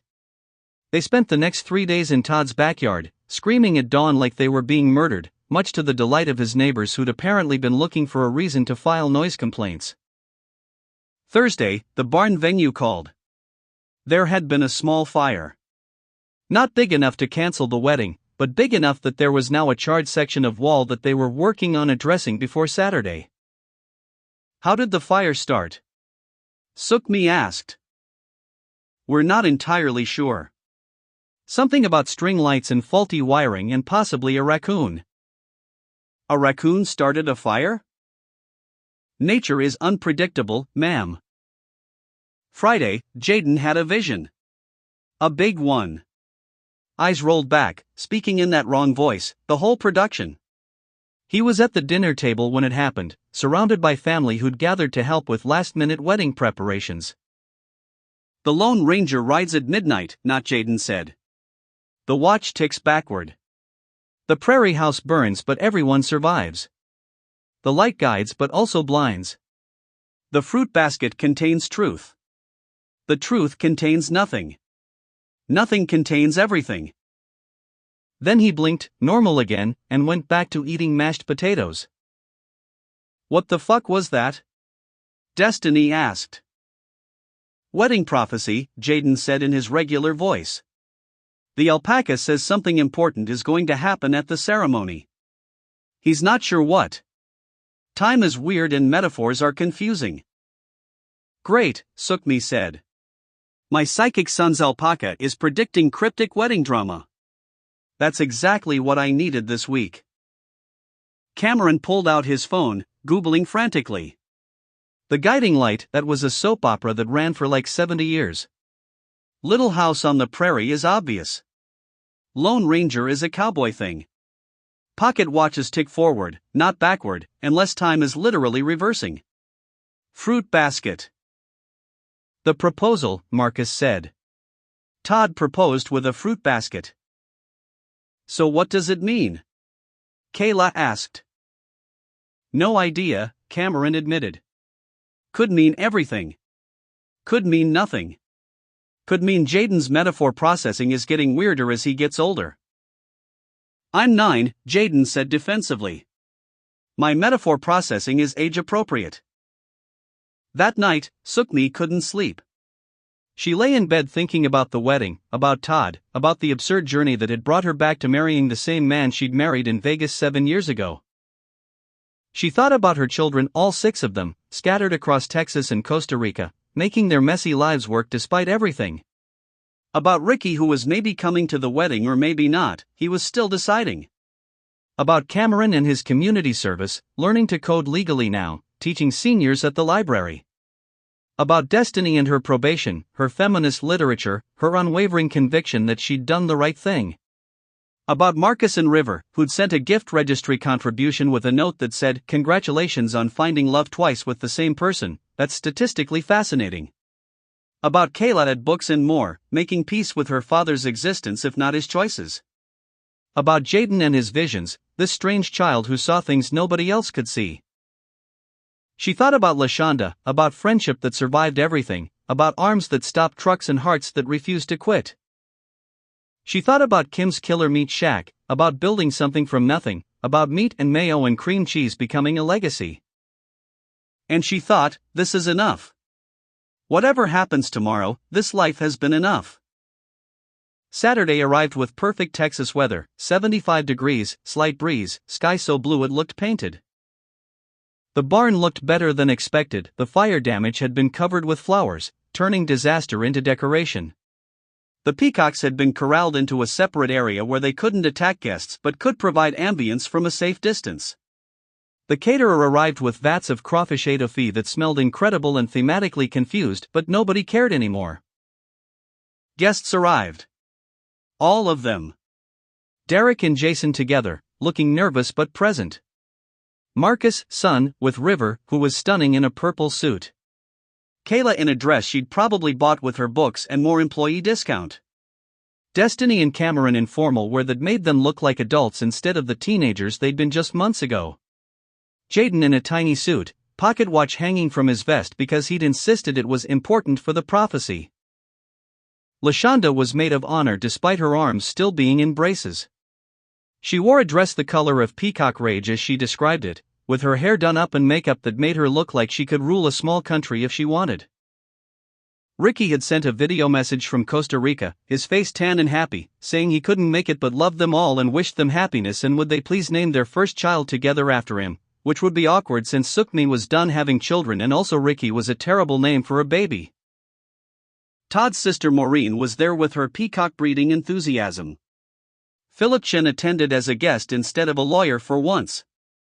Hawaiian shirt, Marcus Chen the original, was there via video call from witness protection, looking healthy and sober and grateful. Even Thomas Pemberton sent flowers with a card that said congratulations. May your union bring peace your family deserves. The ceremony was set for 4 p.m. By 3:45, everyone was seated. The string lights glowed. The peacocks screamed occasionally but mostly behaved. A guitarist played instrumental versions of songs that probably had lyrics about love but were unrecognizable without them. Suk-Mi stood in the barn's makeshift bridal suite, really just a storage room with a mirror and illusions, and looked at herself. 41 years old. 6 kids. 5 baby daddies. 7-ish ex-husbands. 1 sandwich shop. Multiple viral videos. Survivor of shootings and lawsuits and medical emergencies and psychic prophecies. About to marry the same man twice. You ready? LaShonda asked from the doorway. I don't know. Am I? Nobody's ever ready, Suk-Mi.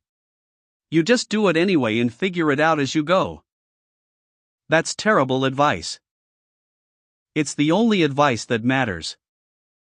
They walked down the aisle together, no traditional father giving away daughter shit, just 2 women who'd survived everything walking toward the next thing. Todd stood at the altar in a suit that actually fit him, looking nervous and happy and exactly like the man who'd proposed with Victorian medical equipment and then disappeared for years before coming back and never leaving. The officiant, a woman Cameron had found on a website called Weddings Without Weird Religious Baggage, smiled and began. We are gathered here today to witness the union of Suk-Mi Kim and Todd Pennington. Again. For the second time. Which is either very romantic or very stubborn, depending on your perspective. The guests laughed. Suk-Mi caught Todd's eye. He was crying already, the absolute mess of a man. Marriage, the officiant continued, is a choice we make daily. Not just once, at an altar, but every morning when we wake up and decide to stay. To fight. To forgive. To try again. Suk-Mi and Todd are making that choice today. And they've made it before.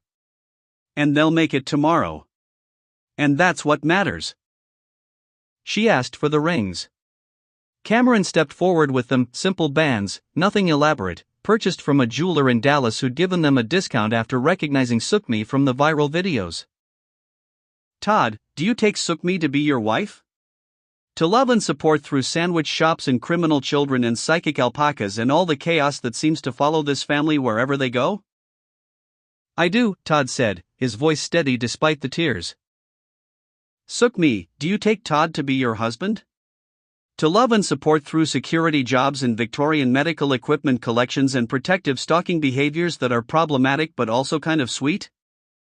I do, Suk-Mi said, and she meant it. She really meant it. Then by the power vested in me by the internet and the state of Texas, I now pronounce you. The girl lay on her bed, staring at the ceiling of her small room in a cramped apartment in Dallas. Her name was Suk-Mi Kim. She was 12 years old. She'd been born in America, but her parents spoke only Korean at home. She was caught between worlds, too American for her parents, too Korean for her classmates, belonging nowhere completely. Downstairs, her parents argued in rapid Korean about money, about work, about the restaurant they were trying to open, about whether they'd made a mistake coming to America, about everything that worried them. Suk-Mi tuned them out. She was good at tuning them out. Instead, she imagined. She imagined being grown up. She imagined having children, 6 of them, maybe, all different, all chaotic. She imagined owning a restaurant, not like her parents' struggling venture, but something successful, something people loved. She imagined a best friend who was fearless. She imagined ex-husbands in drama and surviving things that seemed unsurvivable. She imagined a life that was messy and complicated and ridiculous and full. Not the life her parents wanted for her, quiet, obedient, successful in traditional ways. But a life that was hers. Authentically, impossibly hers. On her desk sat a basket of fruit her mother had bought from the Korean grocery store. Watermelons, small ones. Cantaloupes. Honey-dew. They'd been there for 3 days, getting overripe, and nobody had eaten them. On her wall hung a poster of Madonna, the Like a Prayer era, controversial and unapologetic. Her parents hated it. Suk-Mi loved it. Next to her bed sat a stack of romance novels she'd borrowed from the library, with their impossible love stories and happy endings that felt like lies but beautiful lies she wanted to believe. She picked up a pen and her notebook, the one she kept hidden from her parents because they'd disapprove of how she wasted time writing stories instead of studying, and she wrote. Suk-Mi Kim owned a sandwich shop. She had 6 children by different fathers. Her life was chaos. But it was her chaos. And somehow, she survived it all. She wrote about drug dealers and psychic sons and daughters who hacked television broadcasts. She wrote about trucks stopped by sheer will and militia rallies gone wrong. She wrote about a best friend with arms that looked like lobster claws but a spirit that couldn't be broken. She wrote about men who returned and men who left and men who were never really there at all. She wrote about a wedding. 2 weddings, technically. To the same man. About love that failed and tried again. About choosing chaos over safety. About surviving. And as she wrote, the line between imagination and memory blurred. Had she lived this already? Was she living it now? Would she live it someday? The ceiling above her bed had water stains that looked like clouds. Or countries. Or the future. Downstairs, her mother called her name in Korean. Dinner was ready.